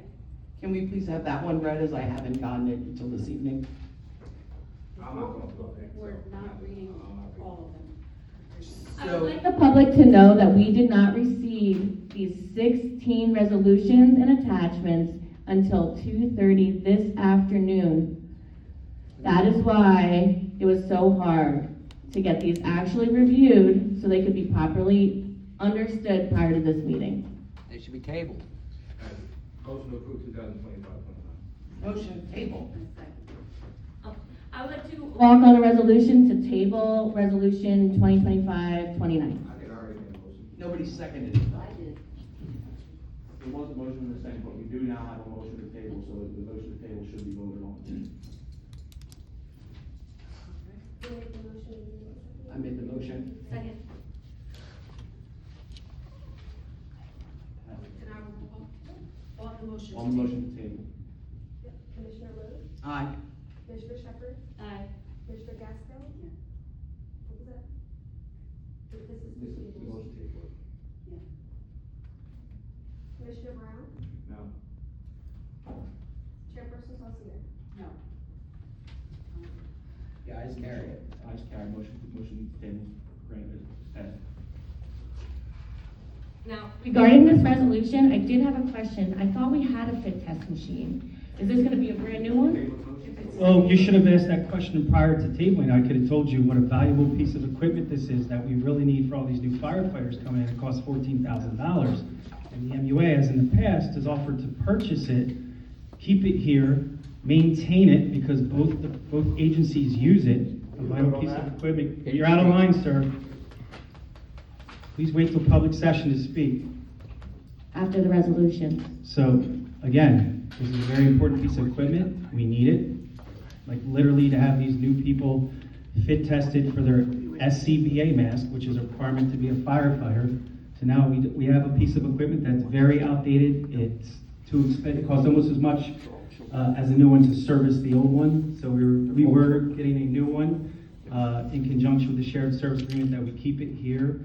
They maintain it, they have access to it, and they're also going to give us services of QPA, which we're currently lacking, and also in exchange for them using our facility here. So that's what you tabled, Well, I mean, I instead of had some asking other the question questions about first. it. I had some other questions about a shared service agreement with the MUA anyway, because you, as you mentioned, we pay quite a bit of money to New Jersey Water with regard to our hydrants and whatnot, and, the MUA fills their trucks on a daily basis with that water. Do they pay for that separately, or are we paying that bill?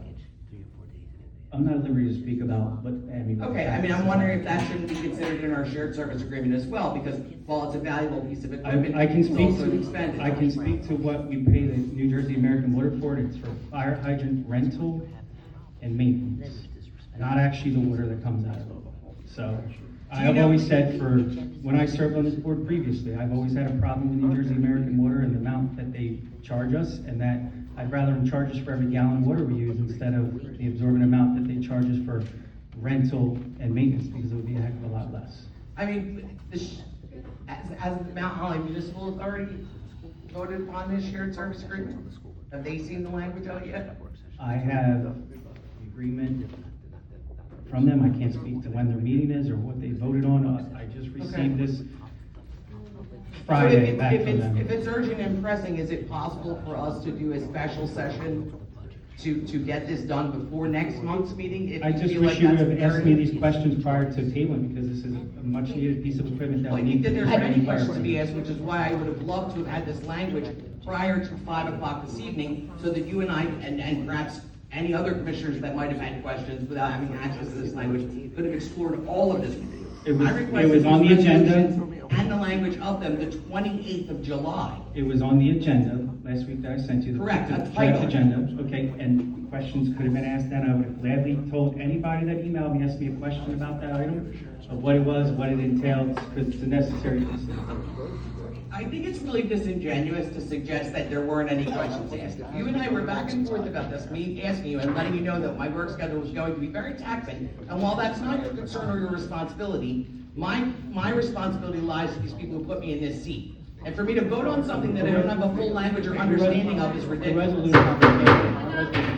Moving on.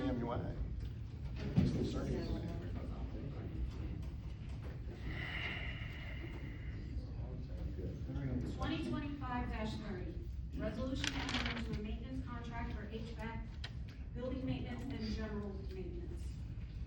And we have a reading, please. I'll give a synopsis of this if the chair so chooses. No, I'd like to keep moving. I want to give Well, a. I was told that last Time, if I had questions, I should ask before you guys vote on it, and that was made very clear, so I do have questions, if you're not gonna read it out loud. all the resolution language are generally the same. Well, it's actually important because one time I got a resolution and it said that you were in charge of the director's contract and I never got to look at it beforehand. So, my questions are, why is it a 3-year contract? 2 years would seem more reasonable. I was able to talk, to him, the contractor today, and he seemed very competent. It was very, good to get a one-on-one with him. It actually, Ms. Shepherd, I believe there's going to be an amendment to make it a 2-year contract. Correct. There is a provision that limits contract length to 2 years, so. That's what I thought, thank you. And also, I want to make it known that though he is well-versed in our HVAC system, he is not HVAC certified. So we still have to get, any of the warranted items will still have to receive different maintenance where a high HVAC certified professional. So yes, he seems very competent, excited to work on our building, but he is not HVAC certified and will have to go other ways for that part. Contractor clearly stated anything that deals with warranty issues will be, appropriate people will be contacted. Okay, thank you. Can I have a motion? Can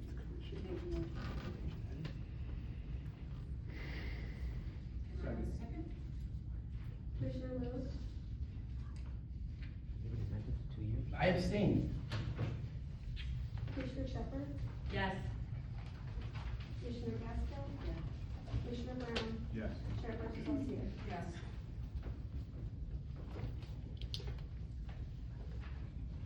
We already passed 31 and 32 regarding the audit. The next is 25-33. So just so we already discussed this in previous meetings, that we had a bunch of equipment that we need to dispose of, has to be disposed of properly, via resolution. Finally got it all inventory. Officer did a good job with that. And I was contacted by, fire captain in Trenton. We're running an initiative for Ghana to send a bunch of equipment. I know it seems very far away, but the good thing about that is they're gonna pick it up, and we don't have to ship it and store it anymore, and it's literally worthless to us. It's out of compliance, and most fire departments in the country shouldn't even use it. So obviously there will be, so speaking to council, some type of waiver will make them sign when they pick it up. releasing of us of any liability. Yeah, so I would just add to that, resolution, language that the, receiving entity will execute a release in favor of the Mount Holly Fire District to acknowledge that they're going to be taking the equipment as, again, and the actual language of the release will be worked out, but that they're, taking the equipment as is, that they understand that we're providing no warranties, that it's, you know, that they are responsible to do any testing, before it would go into service. And again, that they release the Mount Holly Fire District from any and all liability with regard to the use of the equipment.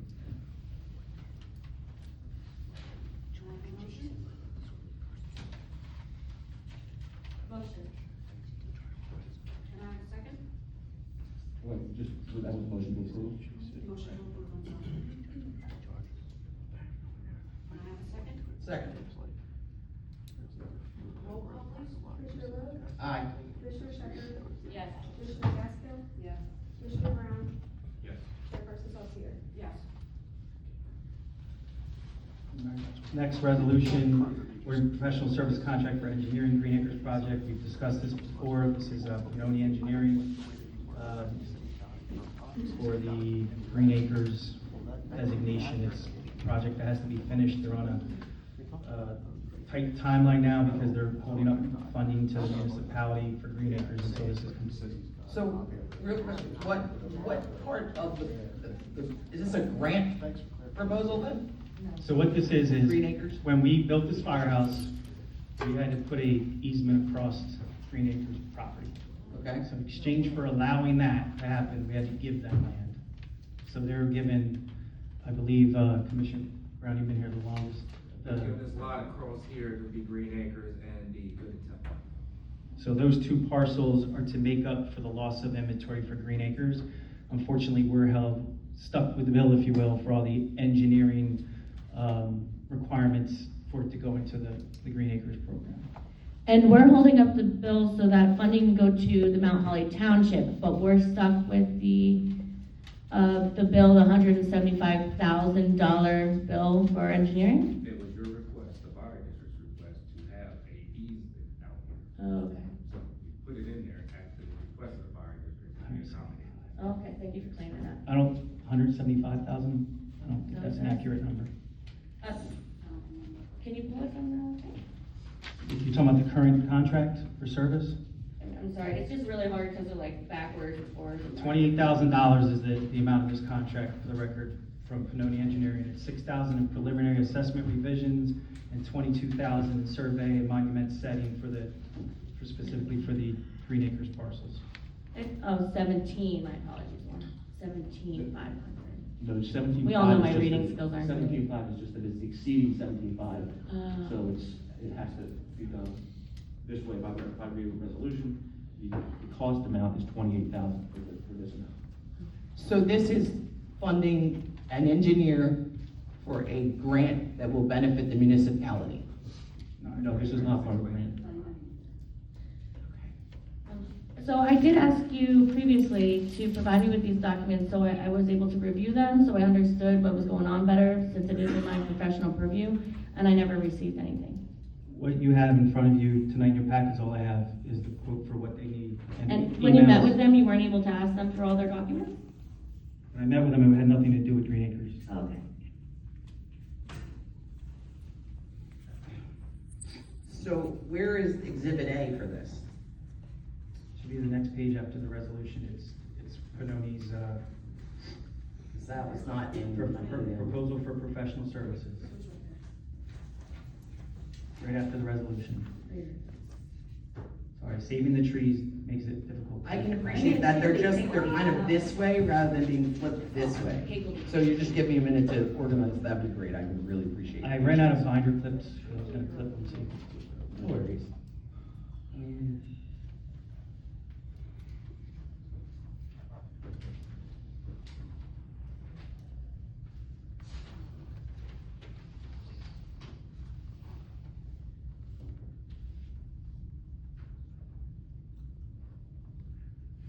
So why is it changing from a minor to a major diversion? No, honestly, if I had all the documents. I'm asking the director, I appreciate the feedback. Not So- qualified to answer that question.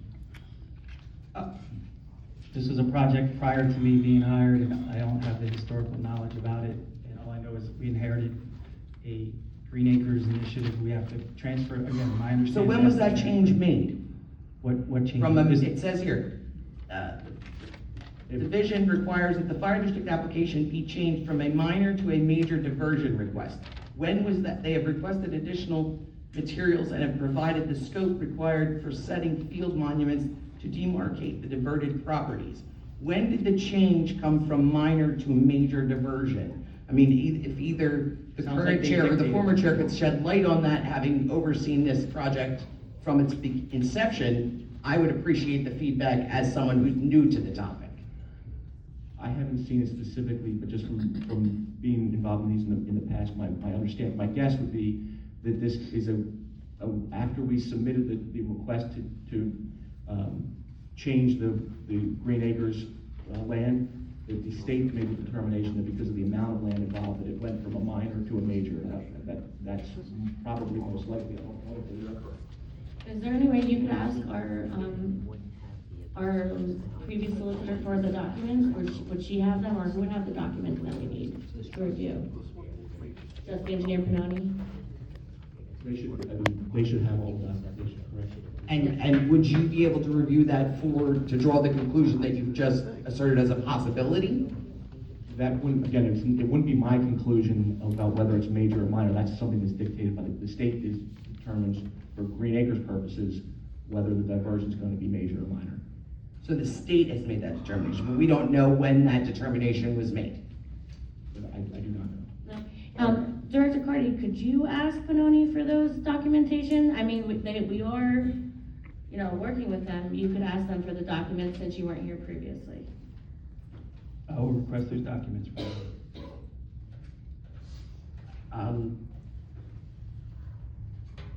We'll take 1 second. We understand that TLCG is providing a separate proposal for their portion of the work. Who is TLCG? I don't know TLC with Lomax. Is that the Lomax? Okay, it's abbreviation for Lomax. This board previously approved obtaining their services for their component of this application to Green Acres. Which is what, wetlands? Don't have it in front of me. All I know is this board previously approved Lomax to do that portion of the work. You guys approved that in May or June. And we decided not to continue on with them. Why? This May or June? No, it's part of this. They have, It's a subcontractor of the Thank you. Pinoni recommended that Lomax do that portion of it. It's a specialty of theirs. Well, thank you for the clarity.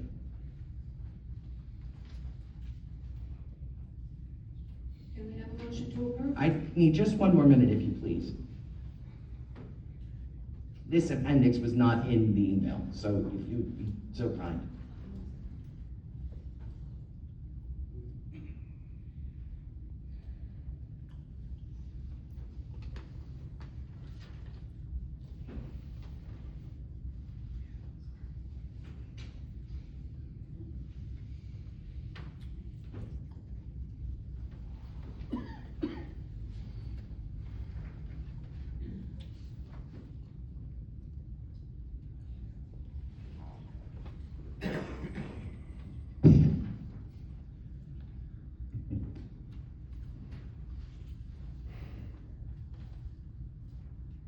Thank you.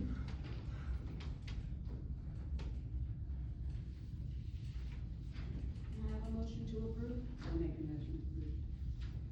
Can I have a second? Second.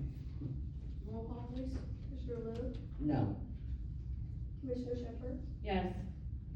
Commissioner Gaskell? Yes. Commissioner Brown? Chairperson Delcia? Yes.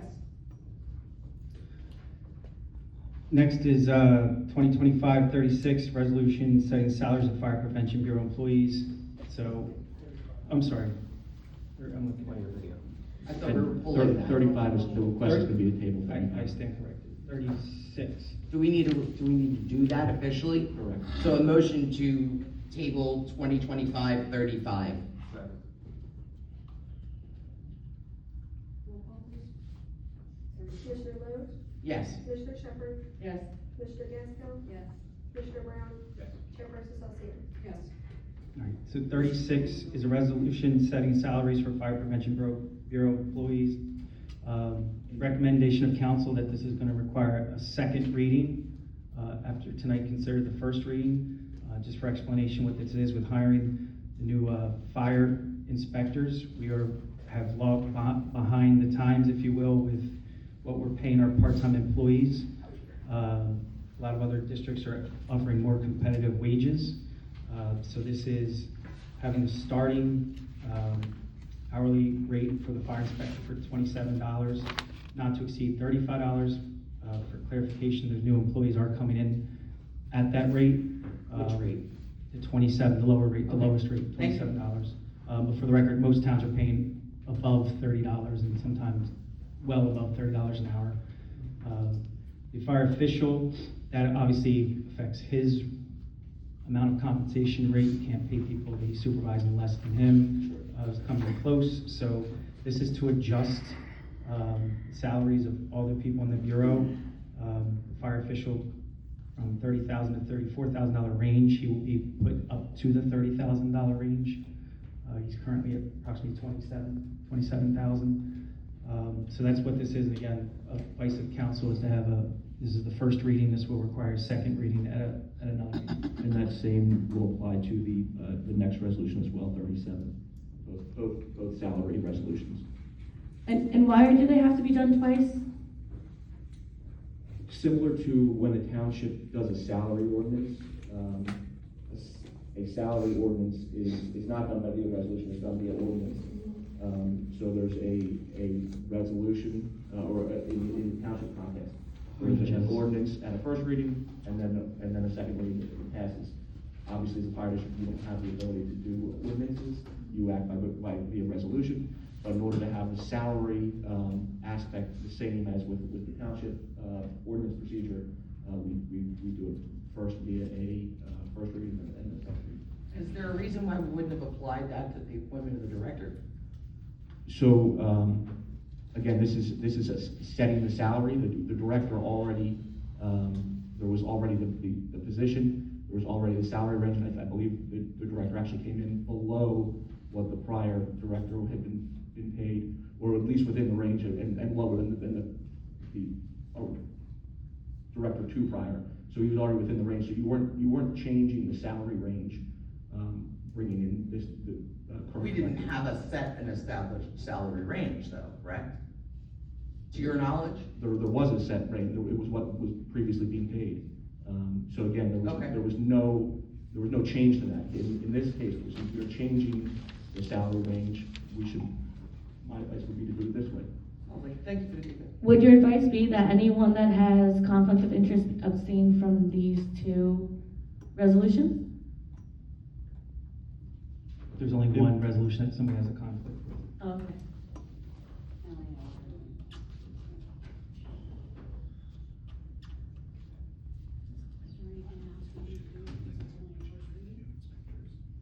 Well, we need to Yeah, make a we motion to still need a introduce it, motion right? to approve. Motion to approve resolution 2025-36. On the, No, do them separate. one at a separately. 36. Do one at a time? Yes, because there's gonna be an abstention on. Okay. Second at 36. Okay. Commissioner Lowe? Did you use a second? Yes, it was motion by Commissioner Logan and seconded by Commissioner Craft. Commissioner Lowe? Aye.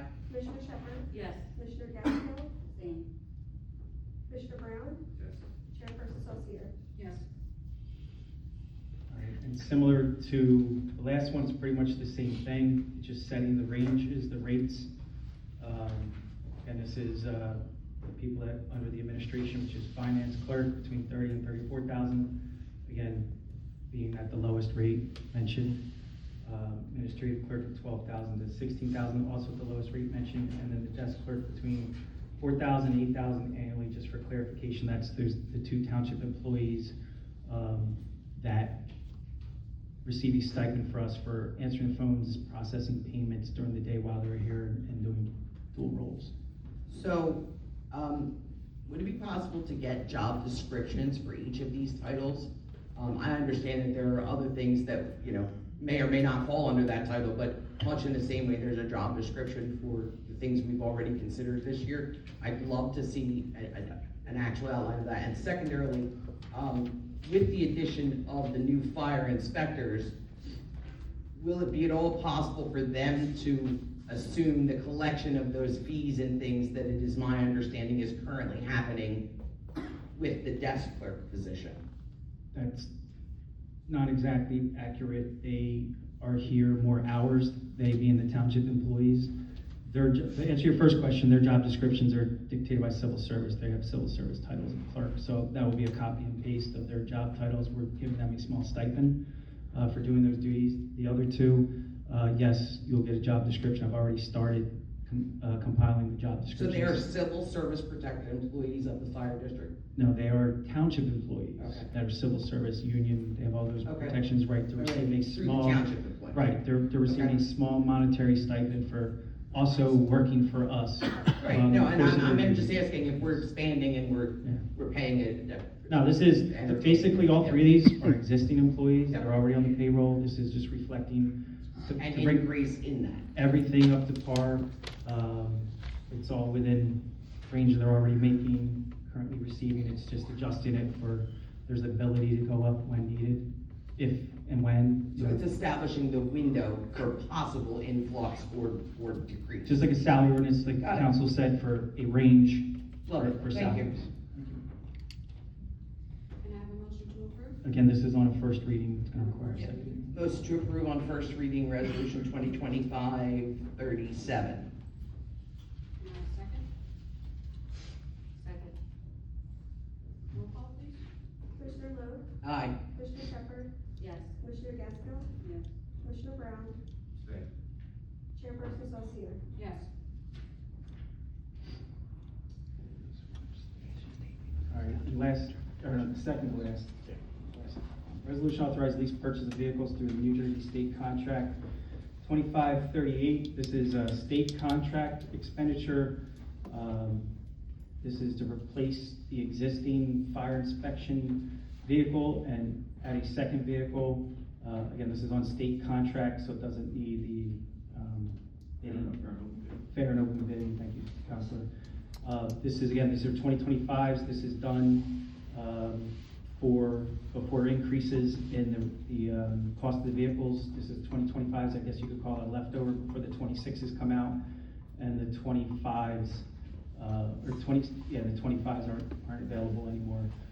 This is a lease purchase. This is done where it's 3 annual payments, and then at the end of the lease, you buy it for $1. So when they say lease purchase, you own the vehicle afterwards. So if you made any improvements to it, that's how you now own it, and it wasn't a lease that you leased and didn't retain the vehicle afterwards. This is to replace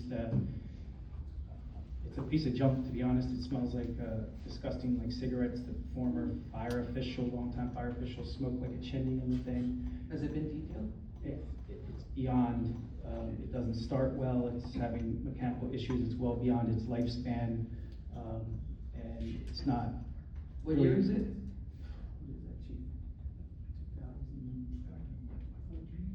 2014, which is 10 Well years. beyond its lifespan. I'm driving a 2016 Brennan. It's in bad shape. Okay. So again, we have. This is used on a part-time basis though, correct? So we have two, as the chief, or sorry, the fire marshal mentioned that, you know, we're gonna have 2 fire marshals working now, we need vehicles for them. Rotating their schedule. So, correct, but it's 2, at times there will be 2 on duty. We have 2 Okay. positions that, yes, that second position is being filled by 2 people. Got it. But we already have 1 existing, it's adding another, at times there's gonna be 2 of them, So it's not, it's only, we currently have 1 truck, we'll be replacing that truck. And adding in them. And adding a second one to accommodate 3 fire inspectors, is that correct? Correct, 2 on duty. Yeah, potentially. and these are solely for fire inspection use? 1 is coming, the amount's coming out of the fire prevention budget for when the expenses come up. It'll be added in their budget moving forward, and 1 is general, so it can be used for staff going to training, things of that nature. It'll be a fleet vehicle. And 1 is not getting upfitted, and as you guys are well aware with the Tahoe, which was, the upfitting was significant. Only 1 is being upfitted to like emergency grade lights, sirens, things of that nature. 'Cause So- it just doesn't make sense to do it to two.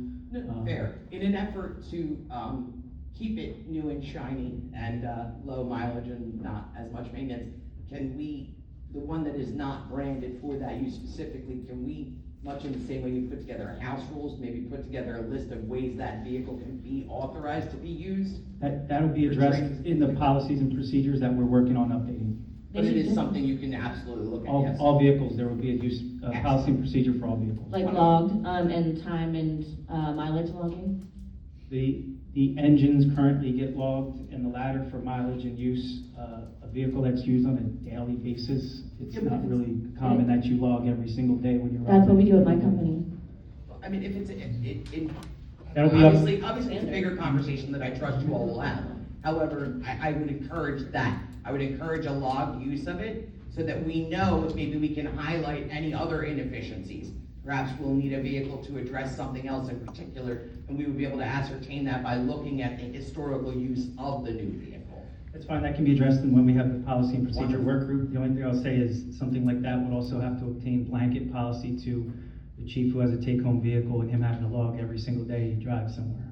Well, again, I'm not suggesting that either of the branded vehicles would have to be logged in that manner. I'm saying that something that's not branded and being, just a district use vehicle. Should be logged. Right? So the chief's vehicle is branded specifically for him. An inspector's truck is gonna be branded as an inspector's truck.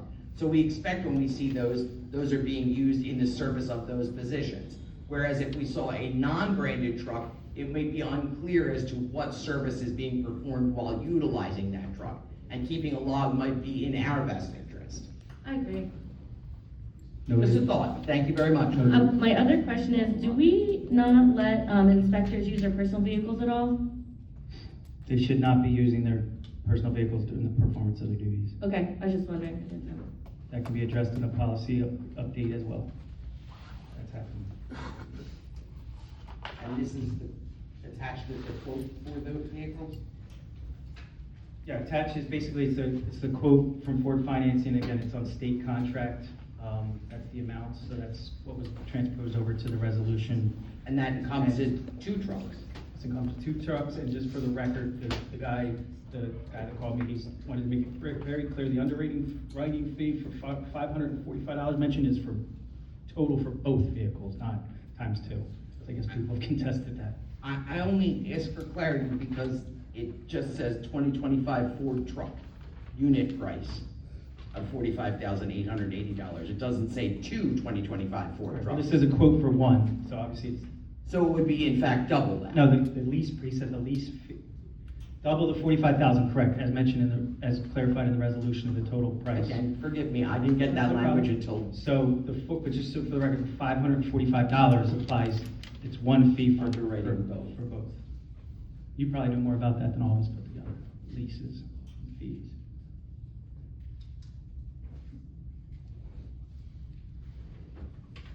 so again, okay, I'm sorry here, so the total expenditures for both vehicles would be that $92,850 in 3 annual payments of $33.45 per year. I made it clear, So for basically $192,000 plus $1 at the end of the lease, we. 92,000.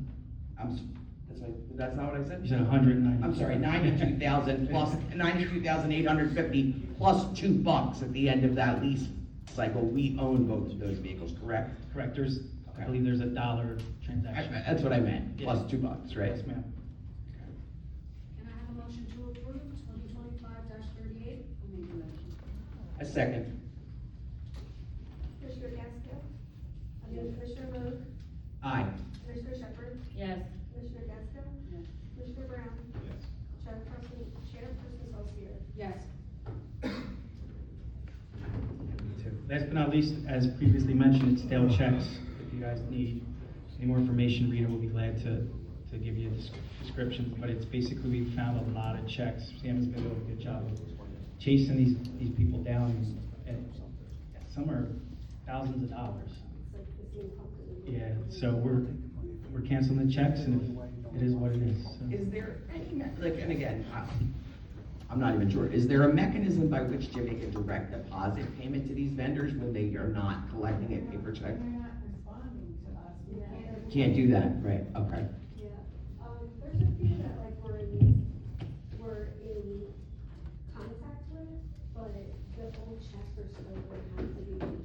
So they've not taken receipt of these payments from us.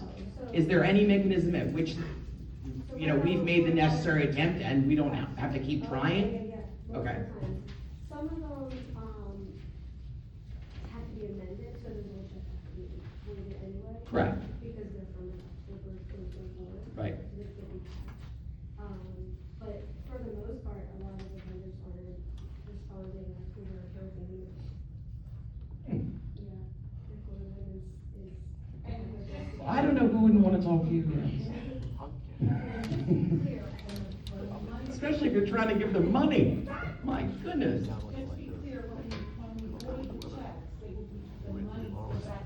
Are we boring you, Director Carney? Delightful. Thank you. If I have anything further, we'll touch base later. Thanks so much. Some of them from the vendors will be reissued because we are in contact with them. Sure. It's just the invoice amounts that what they have are not reflecting what the records have, so once we can get that clarified, they'll get reissued checks, but some companies just haven't. Did you have a question for me, Commissioner Shepard? Yeah, I was wondering if we were boring you. I saw you on your phone, texting someone in the. I was texting my child at his home with a babysitter. I was making sure that my wife had a previous engagement, so I was checking on my babysitter, if that's okay. Okay, just making sure. I didn't want to bore you. Well, you interrupted them, so I was just curious, thought it was important.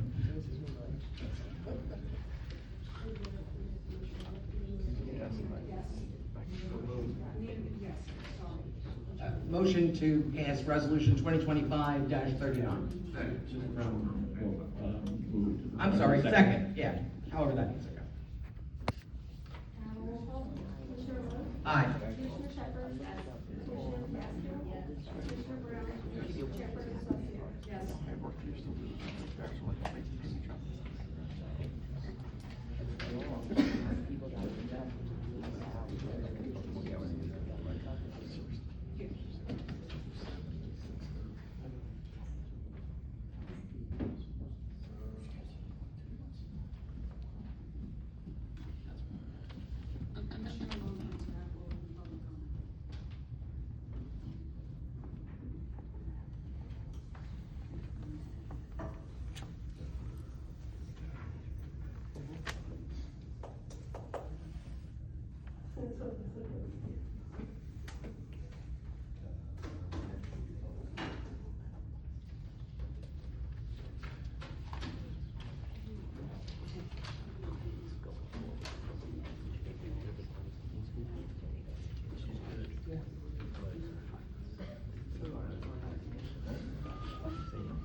Uh-oh. Uh-oh.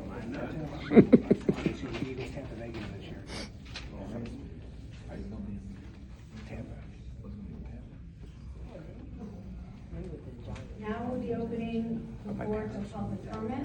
The public comment portion of our meeting is to allow the public to bring to the board's attention their concerns or comments. The board will respect the public's time by refraining from any comment until the speaker is finished. It should be further noted that the public comment portion of our meeting is not structured as a question and answer session. If a member of the public has questions they seek answers to, an appointment can be made with the appropriate committee. We ask that the public states their full name and address for the record and keep their comments to 3 minutes or less. First row. Jim Logan, 16 Eastlick in Lumberton, also an MUA commissioner.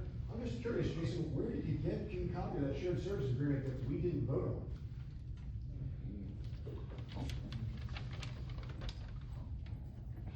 I know you're new to the board and don't know probably how the process works, but as the administrator of this district, I spoke to the administrator of the MUA. We had a meeting, we had a discussion about it. Feel free to open the emails, and this is what the fruit of those conversations came to be, that they purchased a machine like they've done in the past. This is not a new practice. This is, we've shared this machine previously with the MUA. So nobody's doing anything without the proper authority of their boards.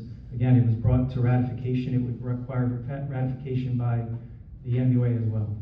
Personally, I don't think you should be doing any business or litigation on your nomination stage, quite honestly. It's just how I feel personally. Thank you for your time. Next.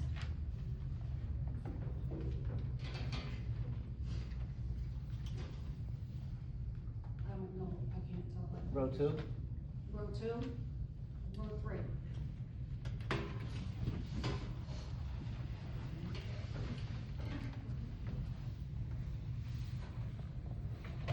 Good evening.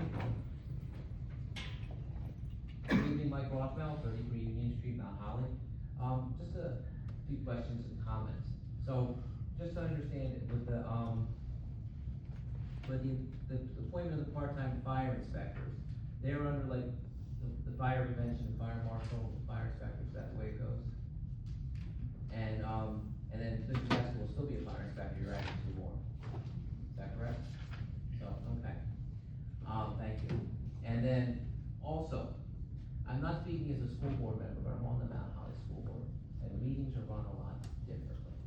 Number 1, we get the agendas several days in advance, with a full package in advance. We have time to read them, so we don't have people, coming at the last minute, not being able to vote on stuff because they can't read it. And there's a problem, an issue of opaqueness versus transparency.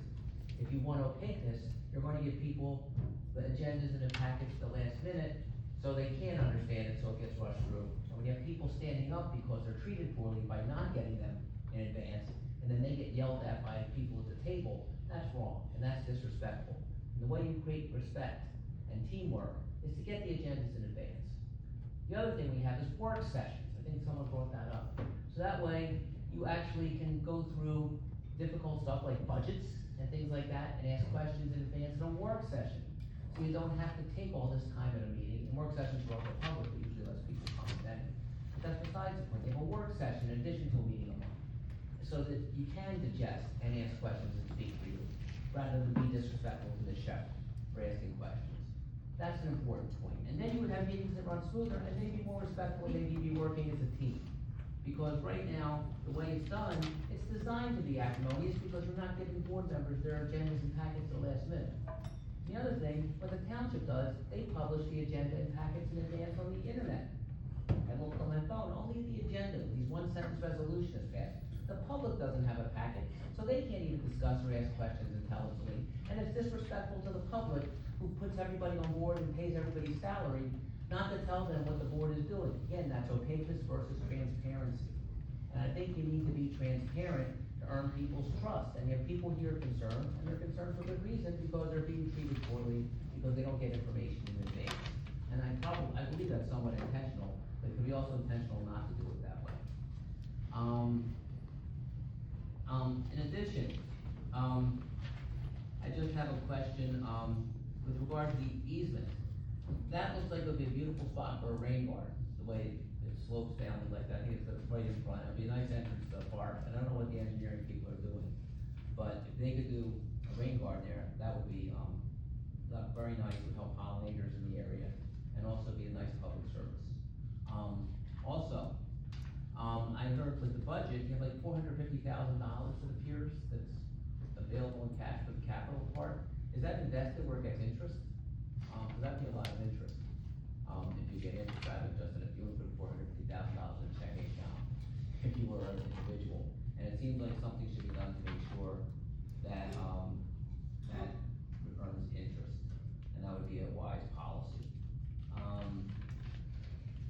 Other than that, I think that's about it. Thank you very much.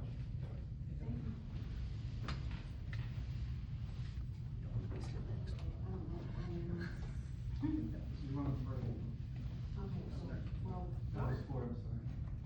Keep going.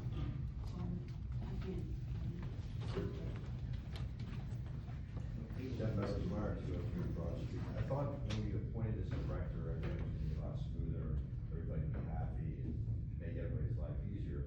It's amazing that we have somebody on board, and we can't get these resolutions in a timely manner for the people that are on the board, that they're supposed to vote on it. And it's absurd, that you guys are handing people paperwork the day of, expecting to read it and answer all the questions to vote on. I think everything should get taken.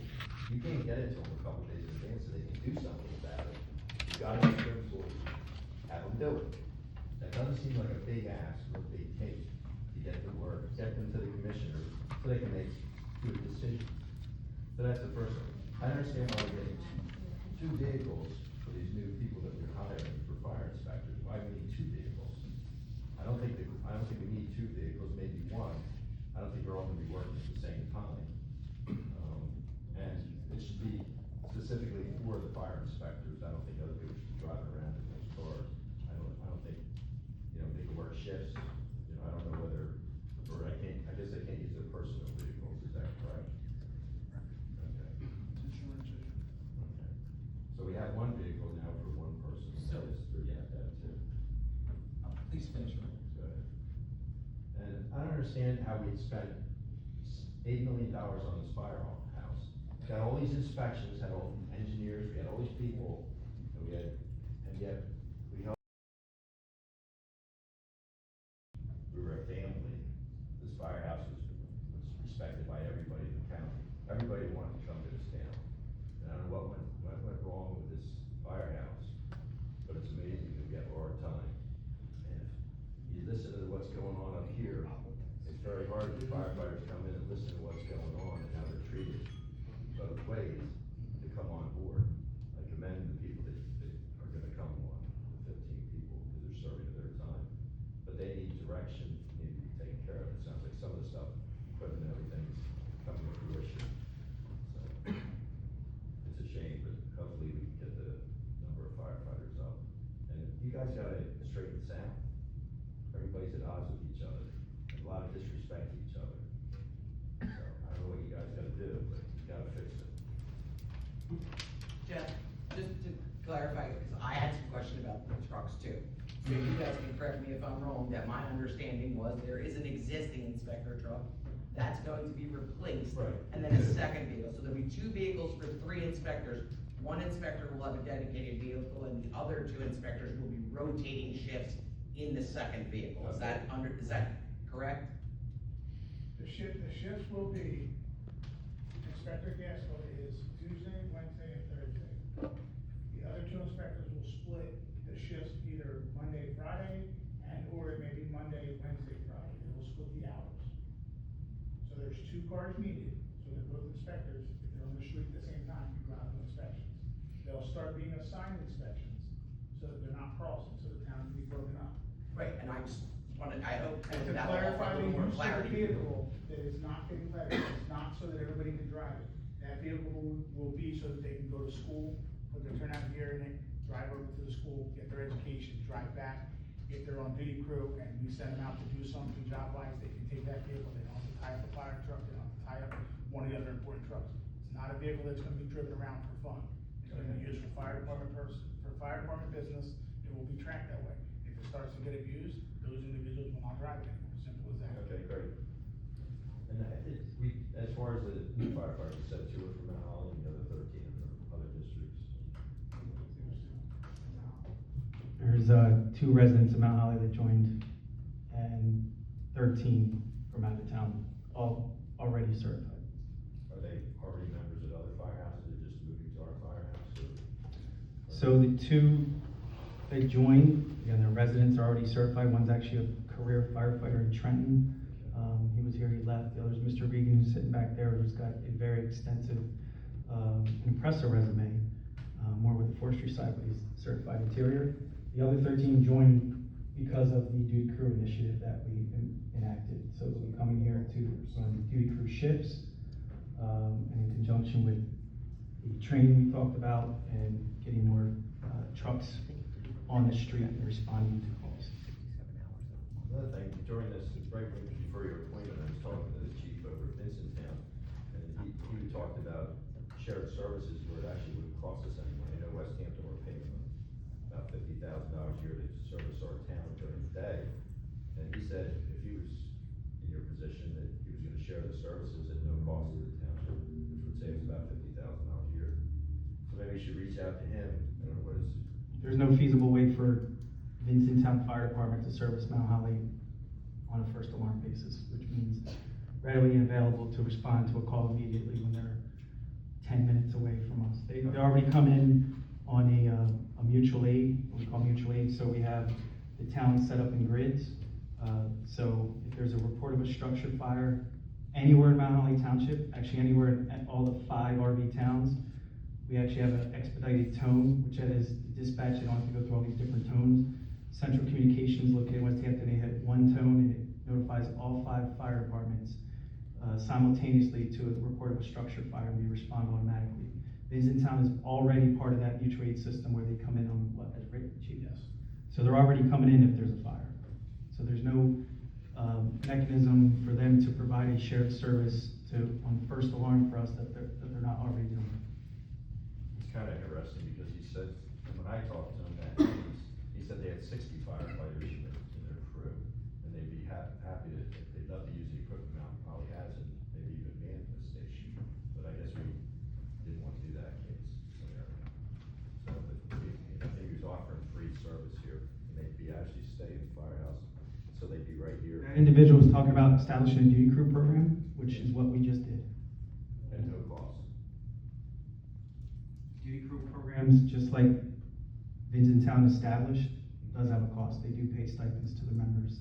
They have a FEMA Safer grant to pay their members stipends similar to what we're offering our members for this duty crew program. Okay. I'm glad he supports our program. Thank you.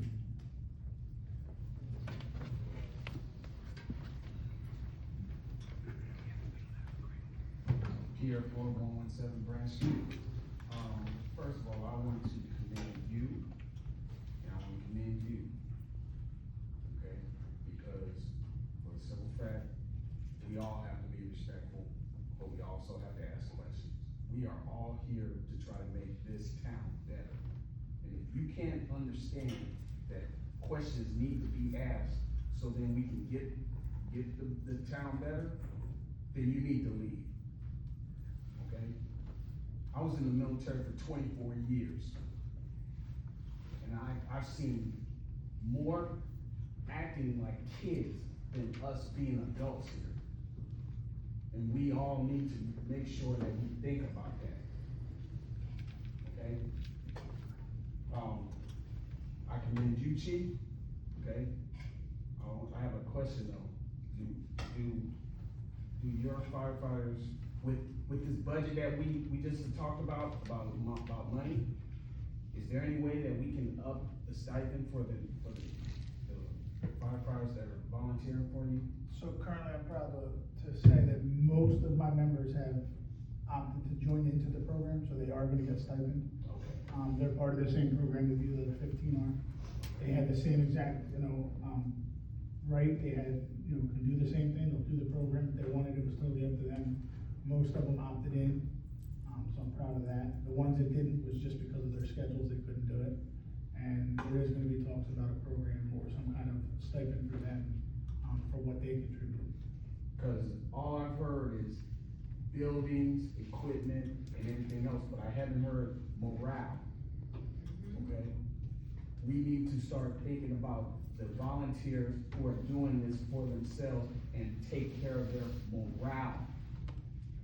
You will get better firefighters in this town if you think about morale.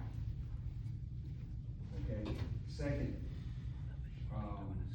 that's my suggestion for anytime that you guys are doing minutes for safety or line meetings, you need to make sure that you do the minutes.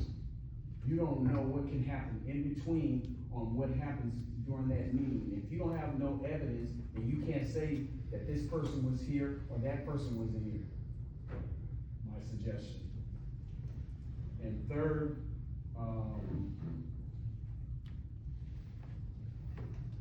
why isn't that if a organization who is outside of the firefighters, if they're using this building, they should be paying money, okay? They should be giving money to this building so then you can have more money so then you can pay your firefighters, so you can get your equipment, so you can improve this building. This stuff of letting people come over here and use this building for free, that's not helping, okay? Because you're not building up on as far as fundage or anything else. We're depending on other people. Well, if other people are using this building, then they need to start paying money for it. Thank you, and have a nice night.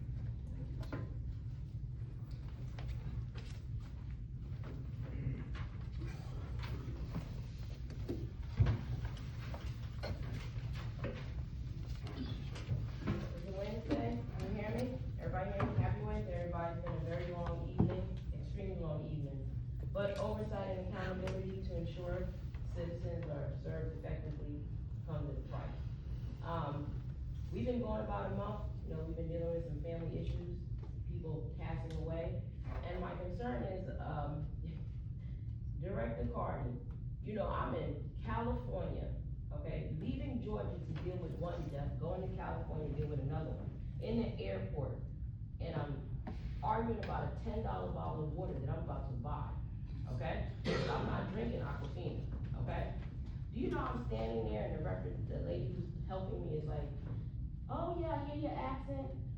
Oh, I say, no, I live in Jersey now. You know what the lady says to me? Oh, my family lives in West Hampton. I went to RV. Now this is in San Francisco, for crying out loud. When I tell you it's a small world, y'all gotta understand what kind of small world it is. The lady went on to tell me how she went to RV and how her sister kindly keeps her up to date on all the mess going on in Mount Holly.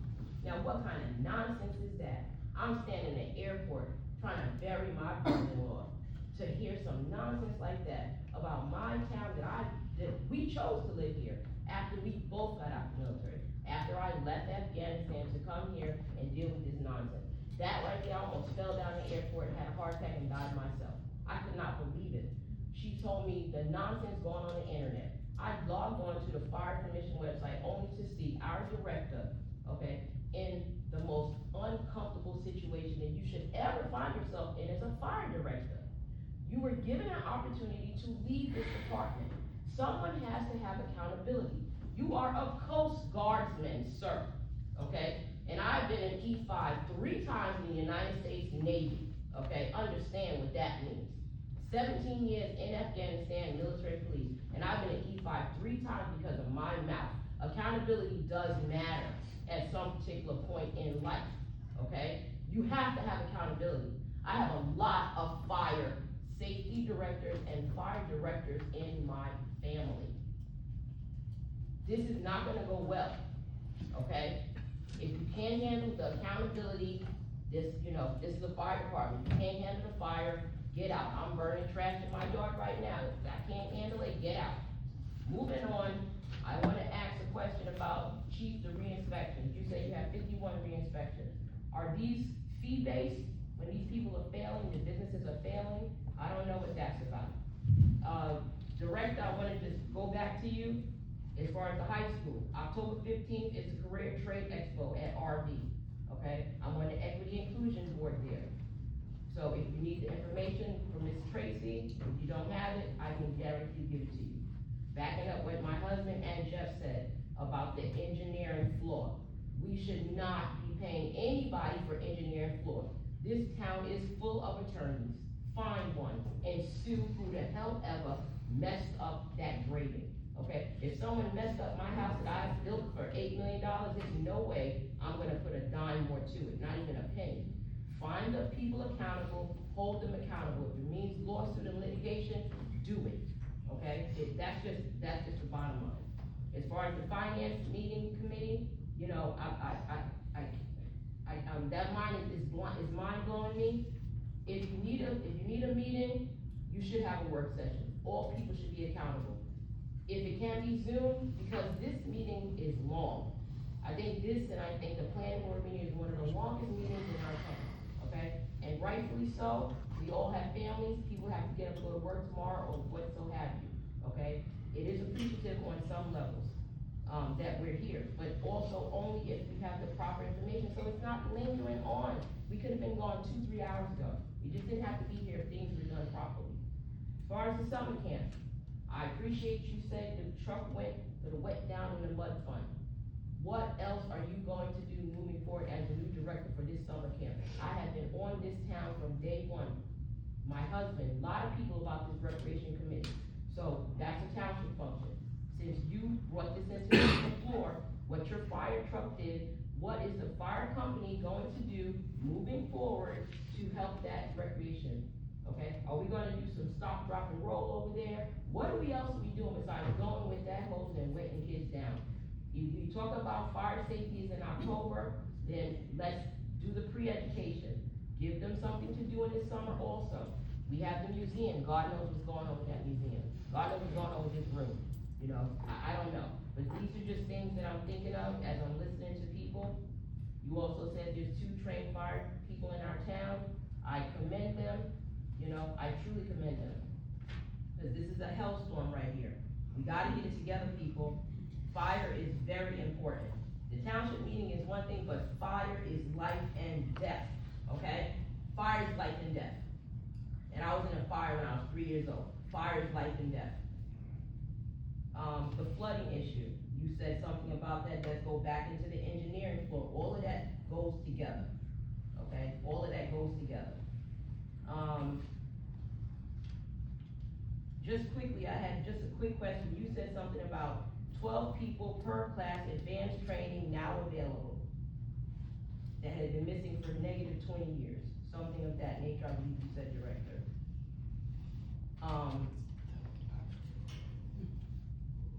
What class is this? And is this only, since I believe, Chief, you said that a lot of the firefighters that have come on board are now going to be full firefighters coming from the volunteer field. Are they gonna also cross over to EMT, any of them, to be firefighter/EMT, or are we only gonna be on the firefighting spectrum? That would be up to them. That would be up to They have them. the time to put into the EMT. Is there gonna be funding available within this fire department to govern that, or do they have to get state funding or federal funding? There'll be talks with the EMS side of it to, Okay. come up with those funding. Is there a shared service agreement with America over there, or where would they get this extra training? You I'll don't know? defer that to the director, but I believe there's gonna be discussions on that. Okay, all right, so, that's really all I have, and again, just, at some particular point, we all have to get together. That thing that happened in California with that young lady who was working at the airport, that was just unremarkable, okay? It was truly, if I could have screamed, I probably would have screamed in the airport, okay? Cause that's like, come on, people, it's a small world in reality, it really is. And that broke my heart when I got on the internet and saw that nonsense getting carried on, okay? Director, I don't never hear you call these people commissioners. Let's use the proper terms here. We have to refer to you as director. When I go to the county meeting, they're referring to each other as commissioners. I just Be referred to them as respectful. commissioner tonight. Okay, thank you. So be respectful in every aspect. Like I said, we've been gone a month, and I'm jumping back in here knee deep. But tonight was just unremarkable, people, okay? Please, let's get it together for the sake of this town. Fire is important. Thank So you. to answer your question about Yes. the re-inspections, Mhm. as fire inspectors, we go out and inspect your businesses. The fees for penalties is not something that we look to do. Our primary role and responsibility as fire inspectors and fire officials is to promote life safety through inspection and to educate. The penalties are there to enforce when necessary. Most of the businesses, if we go out and we write them a violation, we give them 30 days to abate that violation, which means they call whoever they need to call to get it fixed, and a lot of the businesses do it. So when you hear me refer to 51 re-inspections, that means that out of our 158 inspections, if we wrote 67 with notice of violations, we've re-inspected 51 of those within the 6 months and within the allotted time that they were given. So that's what the re-inspection means. There can So be is that pass penalties. or fail when it's re-inspected? Is it When it's pass or fail? re-inspected, they have to fix what they were cited, and then they get their certificate of occupancy that allows them to operate for the next year. So that's what the re-inspection means. The If there inspections are is- yearly or? They can be yearly, they can be annually, they can be quarterly. It all depends on your use and what kind of building it is, and that's all dictated to the fire code. All right. Under what we call use groups. I appreciate that, thank you.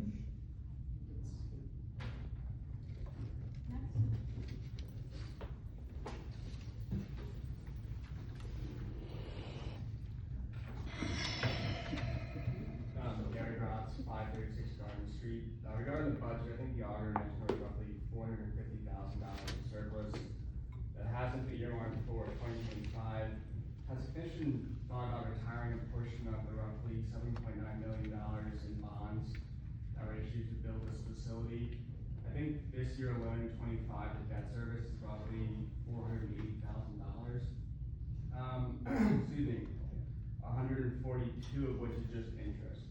I think possibly paying a portion of that debt service with a surplus such as we have this year might go towards saving the taxpayer money in the long term with just interest payments alone. Otherwise, maybe a consideration is potentially reducing the tax levy of the township. It goes back towards all the citizens here. I'm not sure if that is a function you all do yourselves or if it's with the township itself, but potentially passing the savings along with retiring debt or a tax savings might be a benefit that you all should consider in conjunction with the township. So I wanted to know if that, potentially prepaying those bonds was an option that's been considered in the past. I will speak to the effect of the future capital in the budget, and that's been earmarked for some time for apparatus replacement. We have 2 pumpers that are now 20 years old.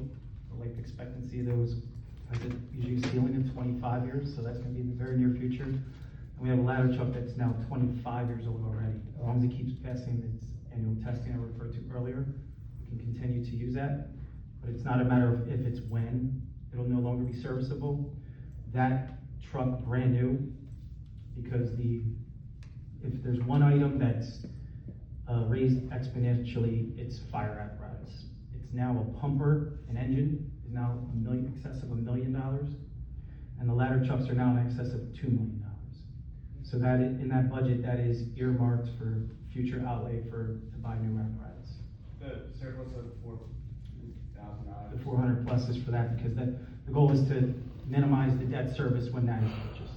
I think the auditor mentioned that it had not been earmarked for. When I say earmarked, it's not, by resolution, it's not earmarked. That's what the intent of previous directors was, to build up the surplus to Yeah, purchase I a new. think it makes sense to do that when you see the interest schedule over time, over that 20-year period.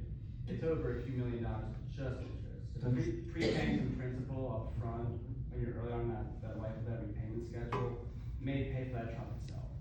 I'll defer to the finance director with that specific question, but I can say that also, just so you know, 2 apparatus now take excess of, 2 years now, Chief? Voice stamped has been 3.5. So 2 to 3 years now to get a truck. So the goal is to build up enough so we're to be minimize the debt service. Once that is encumbered, we can make that purchase. And then finally, your other question was about tax relief. The fire district tax base is separate entity from the township. So our funds can't be commingled with the township's funds as far as tax relief. Sure. Is there a way to potentially reduce that levy in the future with the fire district? I would, again, defer for finance on that, other than to say that there's, potential regionalization or things of that nature where they could have savings of, for example, just throwing it out there, East Hampton, which is also a fire district model, and Mount Holly, they're the only 2 fire districts within the 5 RV towns. The other 3 towns are municipal-based fire departments, meaning they lack a fire district. If the 2 districts were to regionalize or consolidate or something like that, there could be savings realized. Instead of having one board, it'd be a joint board, I guess, and need 1 solicitor and 1 audit done, and, money could be saved that way.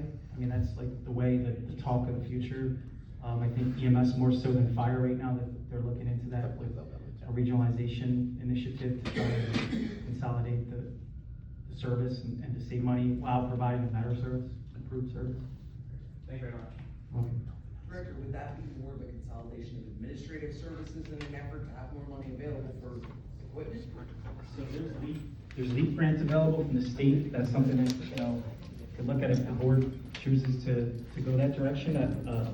Off the top of my head, if it was a consolidation with another district or even another town, you could save money administratively on, like I said, attorney, audit, publication, things of that nature. Sorry you guys, but cut the admin, but. That doesn't mean they wouldn't be the ones we. Right, true. Unfortunately, anytime you talk about shared services or regionalization or consolidation, the first thing is, well, my guy's gonna be the guy, or my girl, or, that, there's always my sandbox you have to deal with. But operationally, there could be some consolidation of apparatus. For example, East Hampton, I believe, is going for a special referendum on September 6th to buy a truck. They're going out to referendum, buy a truck. They already have a truck that's newer than the trucks we have, so something like that could potentially solve a problem of us purchasing new equipment if there was a consolidation like that. But without a study, I wouldn't even want to venture. Let's touch base about this later. I know everyone is tired. Thank you for taking the time to explain that. I'm filming for Lewis. Lewis couldn't make it today, so I gave him my word. I promised I was going to film. Hi, Louis. There you go. Thank you. I wasn't going to say anything. I'm just going to sit there and film. But, and here's the but, guy in the blue shirt, when Maureen said that she had these issues going on, you didn't look at her. You didn't look at anyone. I got it on film. Everyone looked at everyone else. The chief, the ladies here, the ladies in the back, the gentlemen, they looked. You have no empathy. Nothing. I don't have a bone to pick with you, but I do now, because you didn't give her empathy. You didn't say, my condolences for your loss, and you're going to prepare your mic so you can speak to me. That's great, but look at me. When you speak to me, look at me. Man to man. Talk to people. Have respect for them in that sense. And if you don't, you lose it. But have that respect. I wasn't going to say anything, but that really riled me up. I saw the chief look at her and give her empathy. I saw the other people. You just sat there like, I don't care. Like, hey, and looked away. That's not cool. And as far as the financial, how much is the total budget that we have, the surplus? How much extra money we have in the budget? 1 million, 2 million, 3 million, 4 million, 5? Am my understanding correct that the summary? Waiting for him to finish his comments. I'm sorry. That's just a little bit. We can leave that for another day, and you can take that on. I don't really care. My other important one is the way you addressed her and the way you're addressing everyone else here. You don't look at anyone. You look away like you could care less. And that's not cool, because these are the citizens of Mount Holly. This is the family of Mount Holly. This is us. So have some empathy. You live in another town, so what could you care? You don't. Thank you. And I thank you all. Thank you, Louis. Mm-hmm. I looked right at her, sir, when I addressed her. No, you didn't. Yes, I did. No, you didn't. I got it on film. And I have skin in the game. I'm a taxpayer in this town, too. It's on film. That's good. I'm sorry, Ms. Shepherd, did you have something to say? Yeah, I thought your LLC was, not you as a resident. I said I'm a taxpayer in this town. That's what I said. You don't let me Turn your mic on when you speak, please. Louis,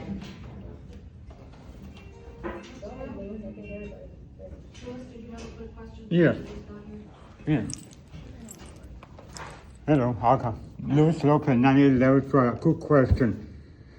Ethnic question. It's 15 to you, Mr. Corey. While I was walking, from the hospital. I mean, I do not like any small comment. I didn't say nothing to go out to the Wimper. I think it treat me as a respectful citizen. Say hello. I just only say hello. No small comment. I appreciate it if you could treat me like a human being and to say hello, not any small comment. I appreciate that. Thank you. Mr. Lopez, when I saw you walk up the street that day, I specifically asked you not to say my children's names. You said At that. public I'm talking, sir. Let me finish my statement. I asked you in 2 meetings now. You mentioned my children by name at a public meeting. That's inappropriate and uncalled for. It's the first time I saw you, and I asked you to not speak of my children or say their names again on the record. It's inappropriate. Thank you. Can I respond to that? Sure. Okay. The last time you said that was about a month ago. A month later, I hadn't went to any Lumberton Township meeting to nothing. I would take care of my mom for crossing, I think 2 months. I didn't say nothing. I went to any meeting. I heard you once. You say that again. I did not talk to Gina. I did not talk to any of the township. I didn't talk to anyone. I just keep in my own business and, stay out of trouble. Just be a courtesy right and say hi or just greet me. Thank you. Next row.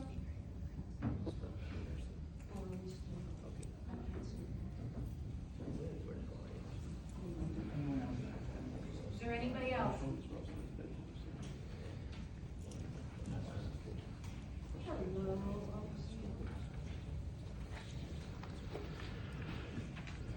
Tim Young, 533 Garden Street. Putting on the safety officer hat first, let's talk about the fit test machine. So number one, the current model that we have is 2 model old. Does it still work as far as functionality? Yes, it does. However, there's better technology available to us today. Number 2, with the fit test machine, it's currently in need of calibration.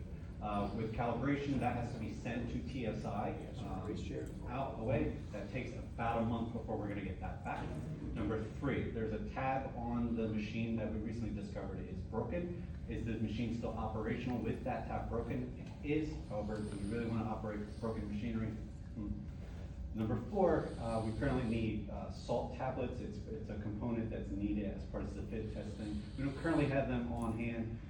It's not an expensive cost, but it is something that we don't have on hand. We have to order. As far as the resolution to have this shared service, this was important. This was firefighter safety. This was firefighter lives that was at discussion here. It is my strong recommendation here that someone make a motion to reconsider the motion to table that resolution prior to adjourning this meeting today.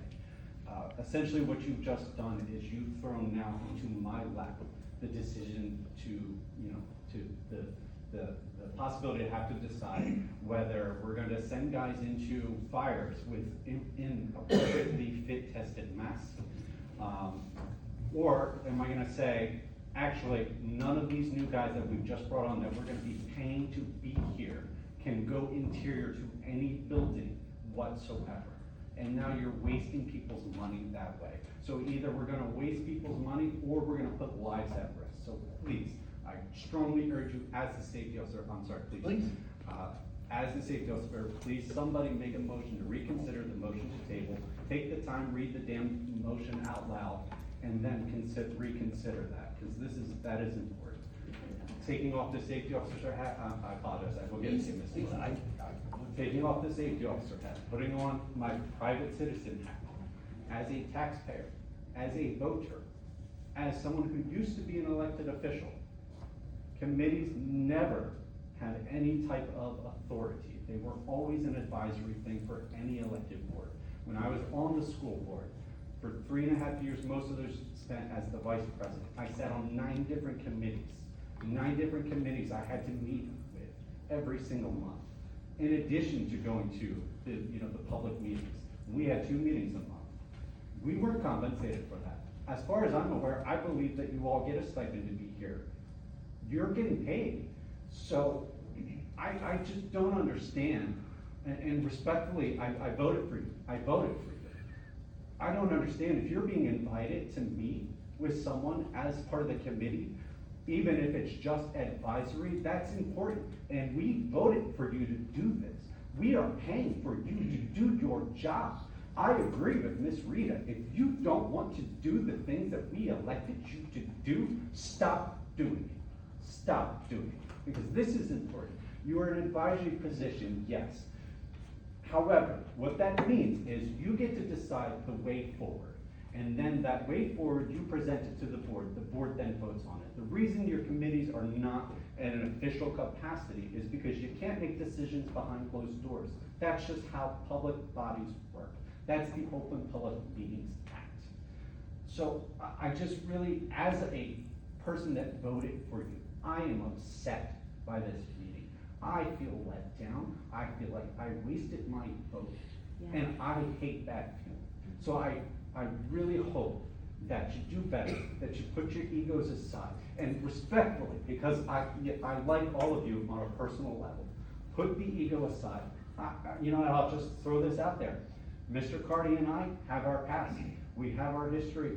We've had a lot of strong political arguments and debates in the past. There were years where we didn't even speak.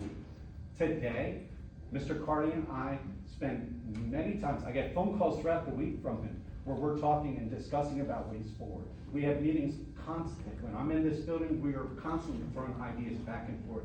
We are working together despite the fact that we had so many years. We're talking about a decade of adversity between each other.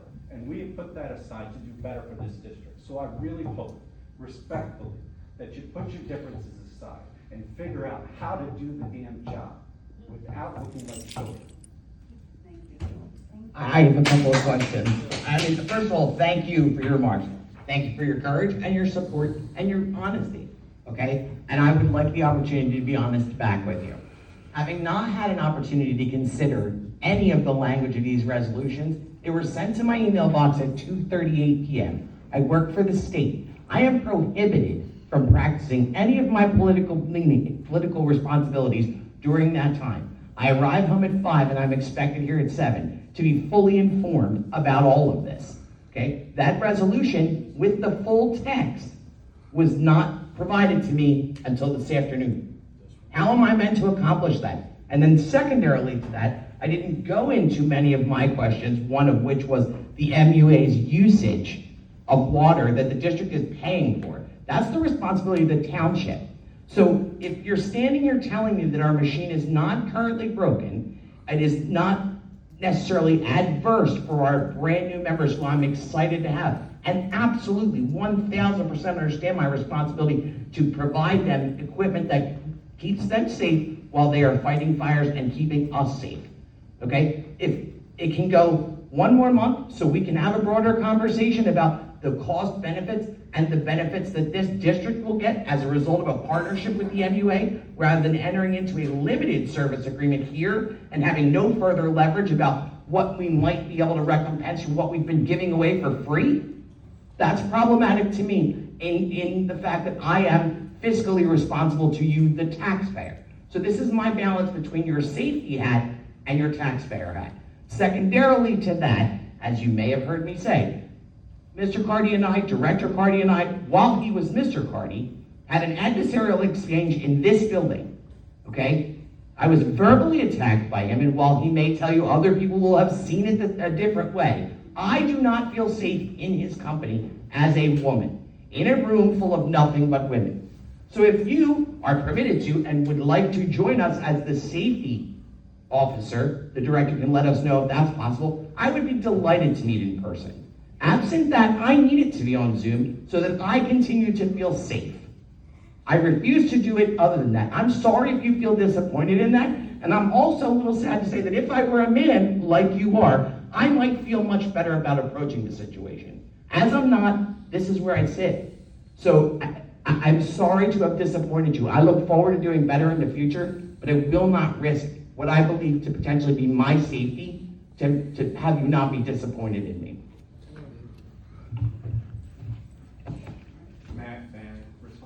Please. As far as the fit test machine and month and all that. If that's what you would like to do, then by all means. I don't know what I can say as far as what I do know, but as it was mentioned in the safety officer's report, I did meet with the MUA and with the TSI. I think that financially, based off the discussions that we preliminarily had, I assume that they transferred over into the resolution. It's a better deal. It's a better deal.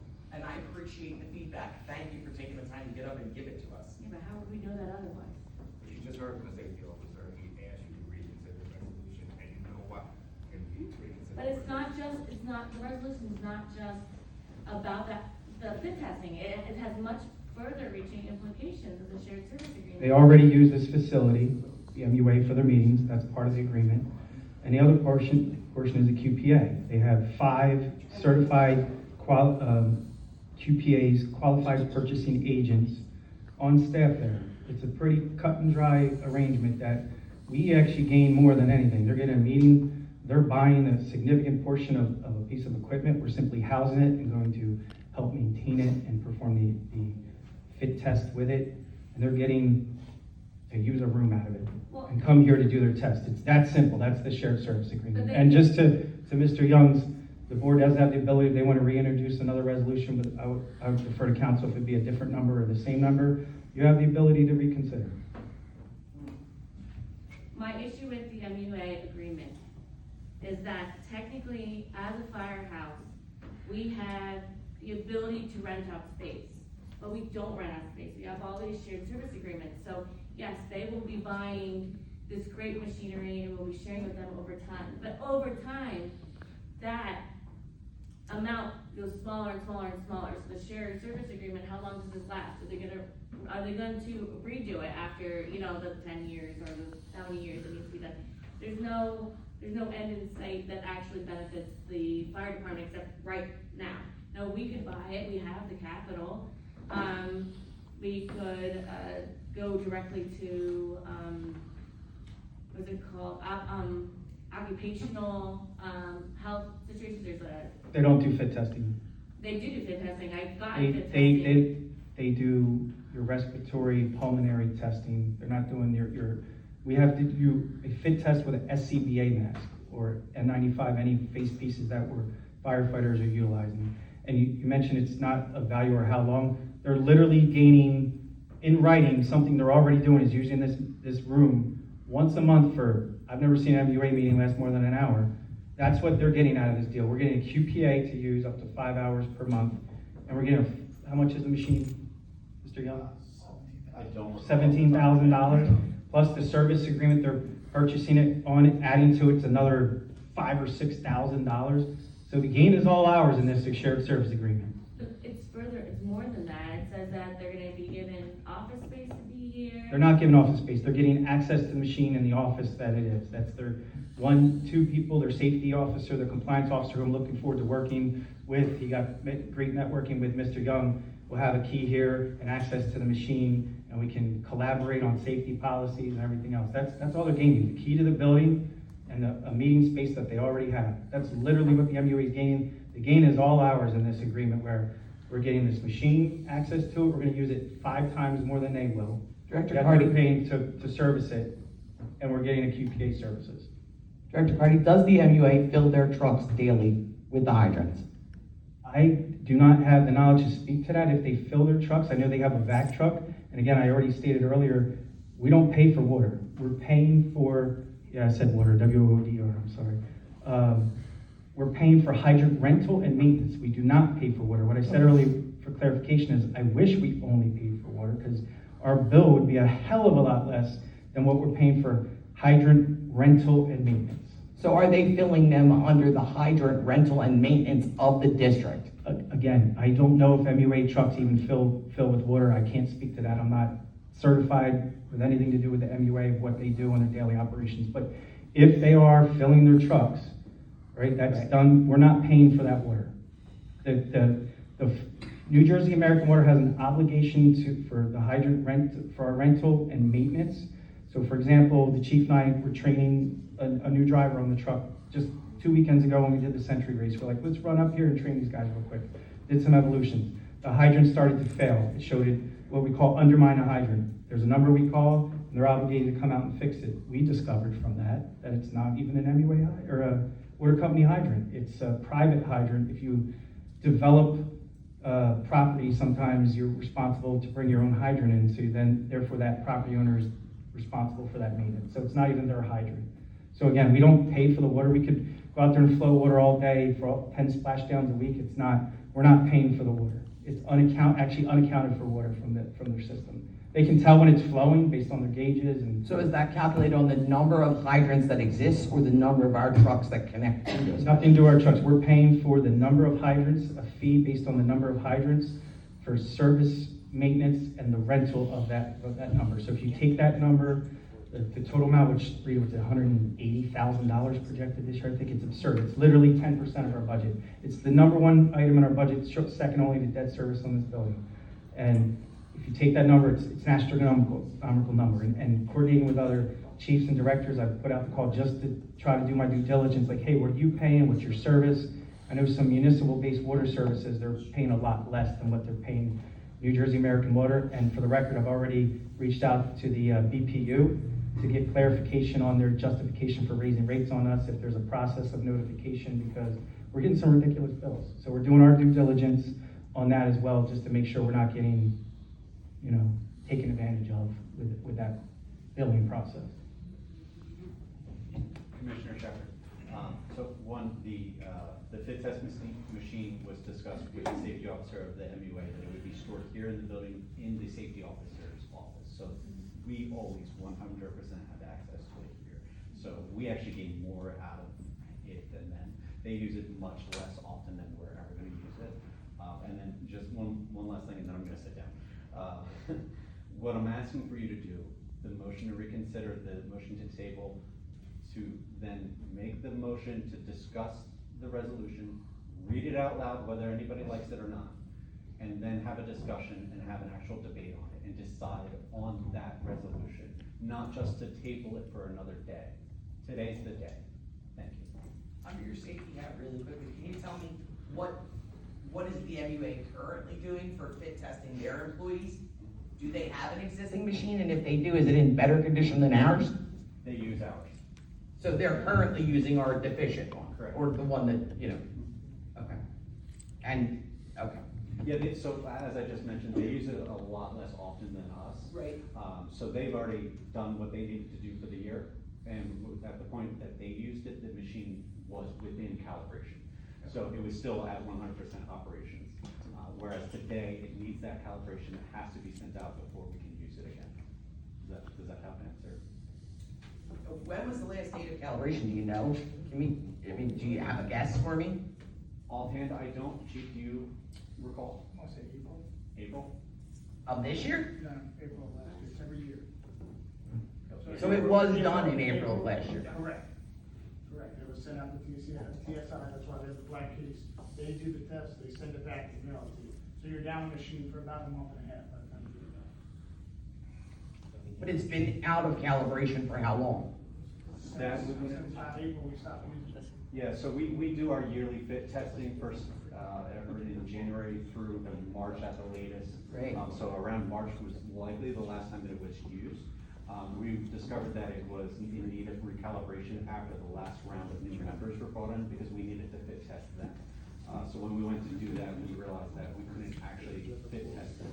Thankfully, those members that we were trying to fit test had been fit tested elsewhere from another department, and what we're doing right now is just accepting their previous fit test from whatever department they're coming from. But ideally, we should have our own fit test, yeah. But that's how we're operating right now, is if they had a fit test they can provide to us, we're using that for, I think it's two or three members that we're using that. Within a year, correct? If it was done within a year? Correct, yes, they must be fit tested a minimum once a year. And the language, Director Cardy, on that on the shared service agreement is that it is for a 3-year duration, but either party can terminate it annually, is that correct? Let me reference it, I don't wanna. Mr. Cardy, hold on. Mr. Young, please stay there. Thank you for clarification. I'll reintroduce it. You can read the whole resolution and then we can discuss it. So I make a motion to reintroduce 2025-30 as 2025-41. Second. Just to be clear, I think it's 2025-29. Well, we have. So we're reintroducing it as 41. So this would be resolution 2025-41, I believe, because there was the motion to the table. And that's gonna be to reconsider, the tabling of 2025-29. Correct. So we're walking on a new resolution, which I believe is 42.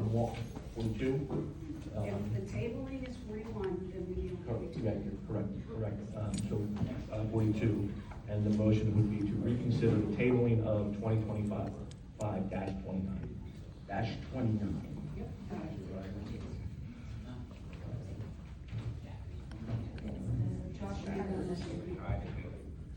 Josh gave the motion, who made the second? I second it. You did, yeah.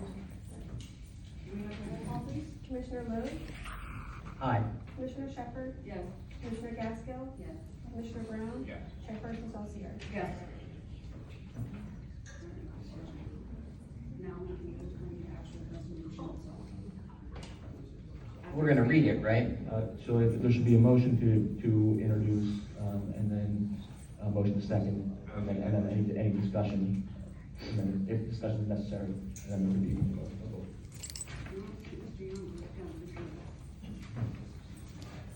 I think that was. So motion to read it. Well, right now, there's just a motion to approve. Again, if there's any discussion that's required, you can certainly have any discussion that the board desires.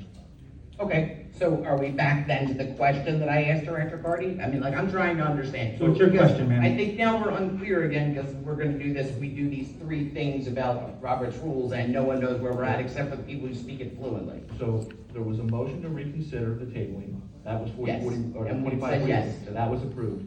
Now there's been a motion by Mr. Brown, Commissioner Brown, to approve resolution 2025-29.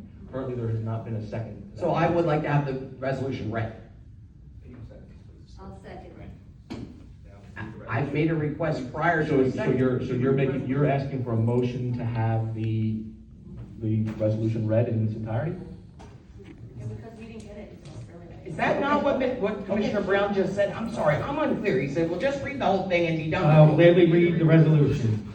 Okay, I know you don't think so, sir, They need you. but I'm asking for it to be read. Read the resolution. It's not, yeah, it's not the equipment we're. Right, there's a motion and a second. You have to do that prior to the discussion. So once that's completed, I'll gladly read the resolution. It's just the shared service agreement.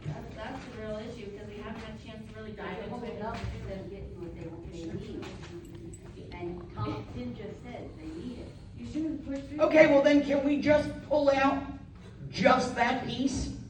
Okay, can we just pull out the mask machine and the use of the room the mask machine is kept in and then revisit the rest of it?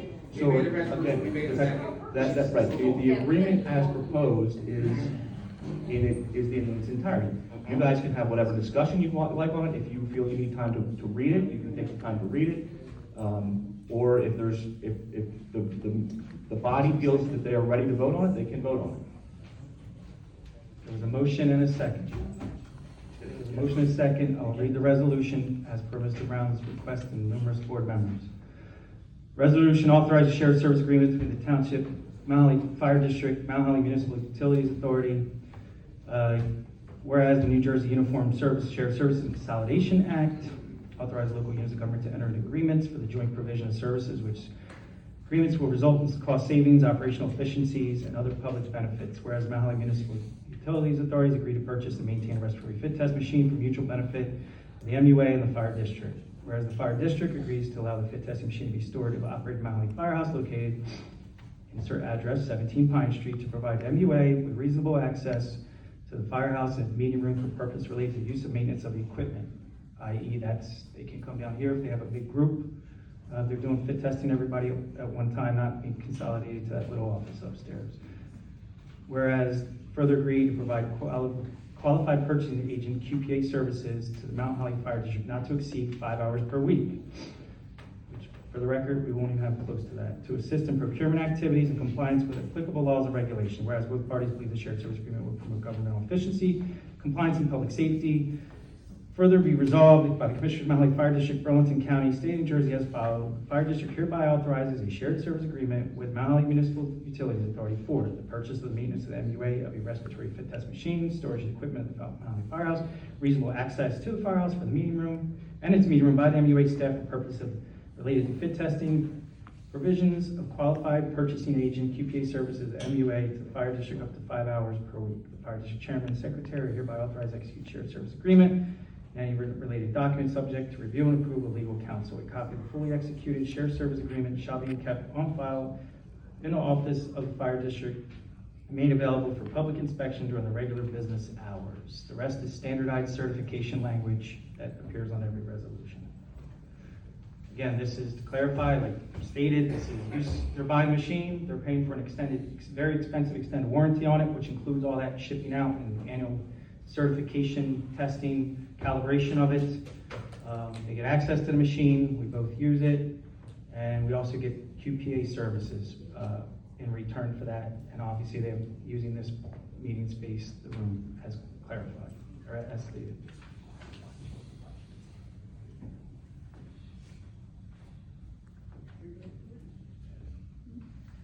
So we had a motion to, I'm sorry. Well, just the physical access keys, I know you said you have 2 fobs that you're giving to them, just to make sure that we're being, doing the same thing for the firefighters as we're doing for the MUA people, that they are signing a, key agreement, knowing that if it's lost, that they have to reimbursement, like, just like we have all the firefighters, right? That it's equal, and that whoever gets the fobs and the keys, sign that agreement when it comes to the keys and their time here in the building. And those fobs will be limited to just the room the fit test machine is kept in, and this room and the main door? Like every key, we have the ability to control where they access, so obviously no one's gonna be granted access to any room that they're not supposed to be in. The safety officer's room is unlocked. There's a motion in a second. Yes, we needed to follow that through. Correct, I think the motion was Commissioner Brown, seconded by Commissioner Gaskell. Okay, can I have a roll call, please? Commissioner Lowe?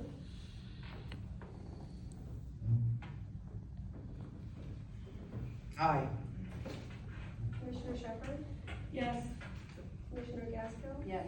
Commissioner Brown? Yes. Chairperson Dawson? Yes. Thank you.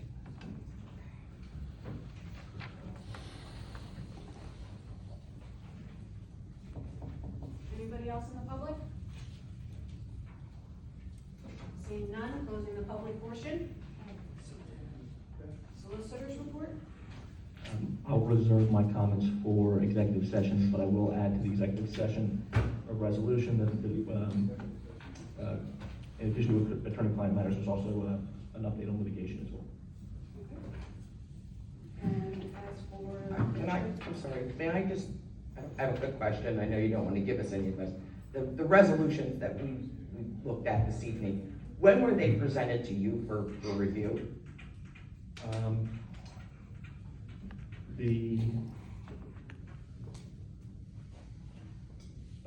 I know off the top of my head if you want me. It's all an email, it's easily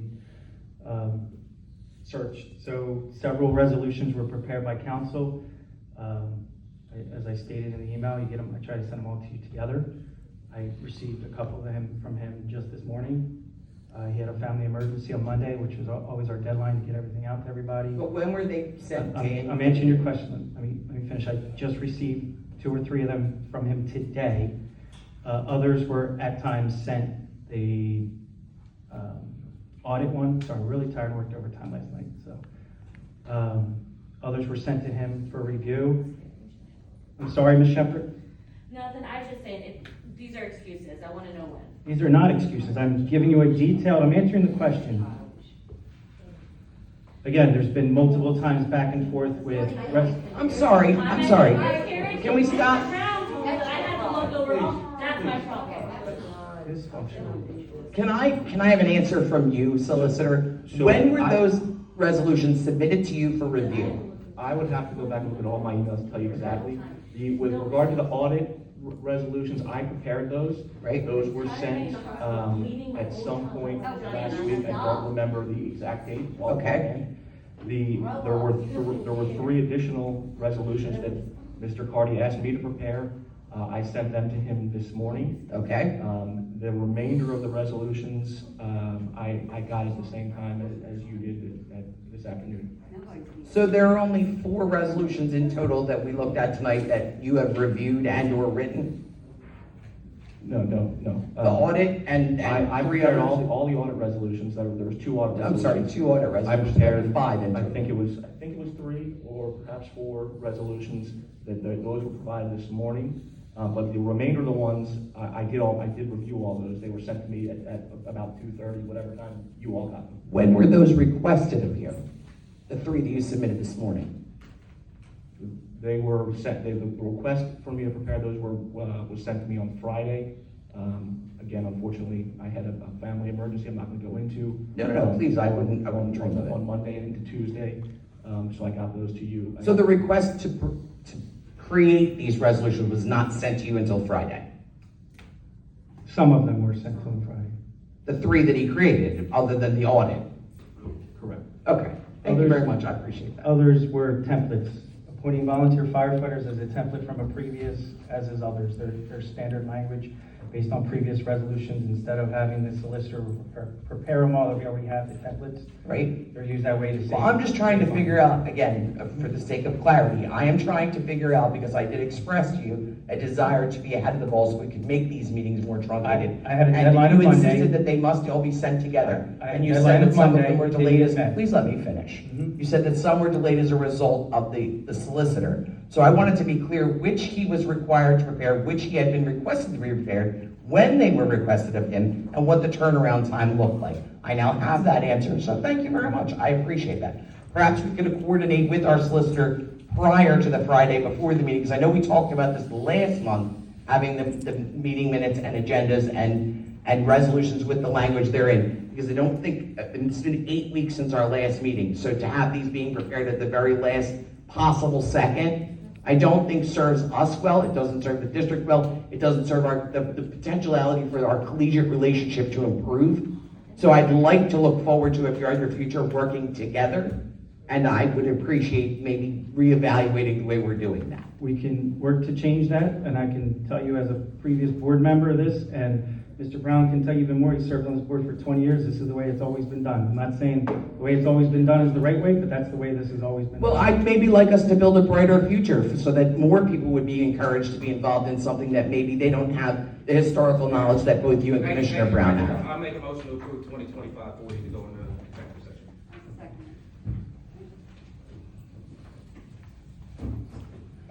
So we're finished with the solicitors. Yeah, roll call. Commissioner Lowe?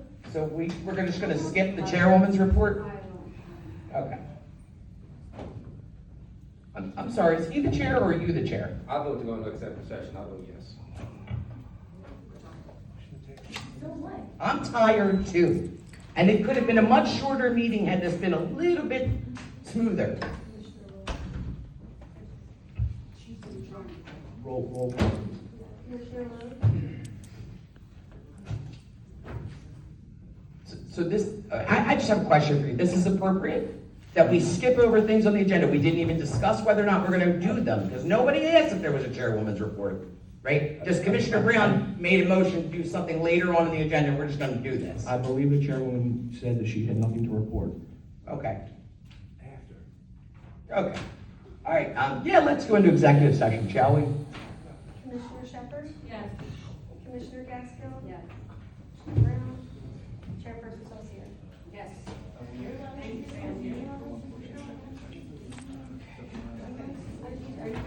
all night? Christina, are you gonna hang around? Do you need me to? What? I'm gonna hang around. Just for the benefit of the public, I don't believe there's going to be any action.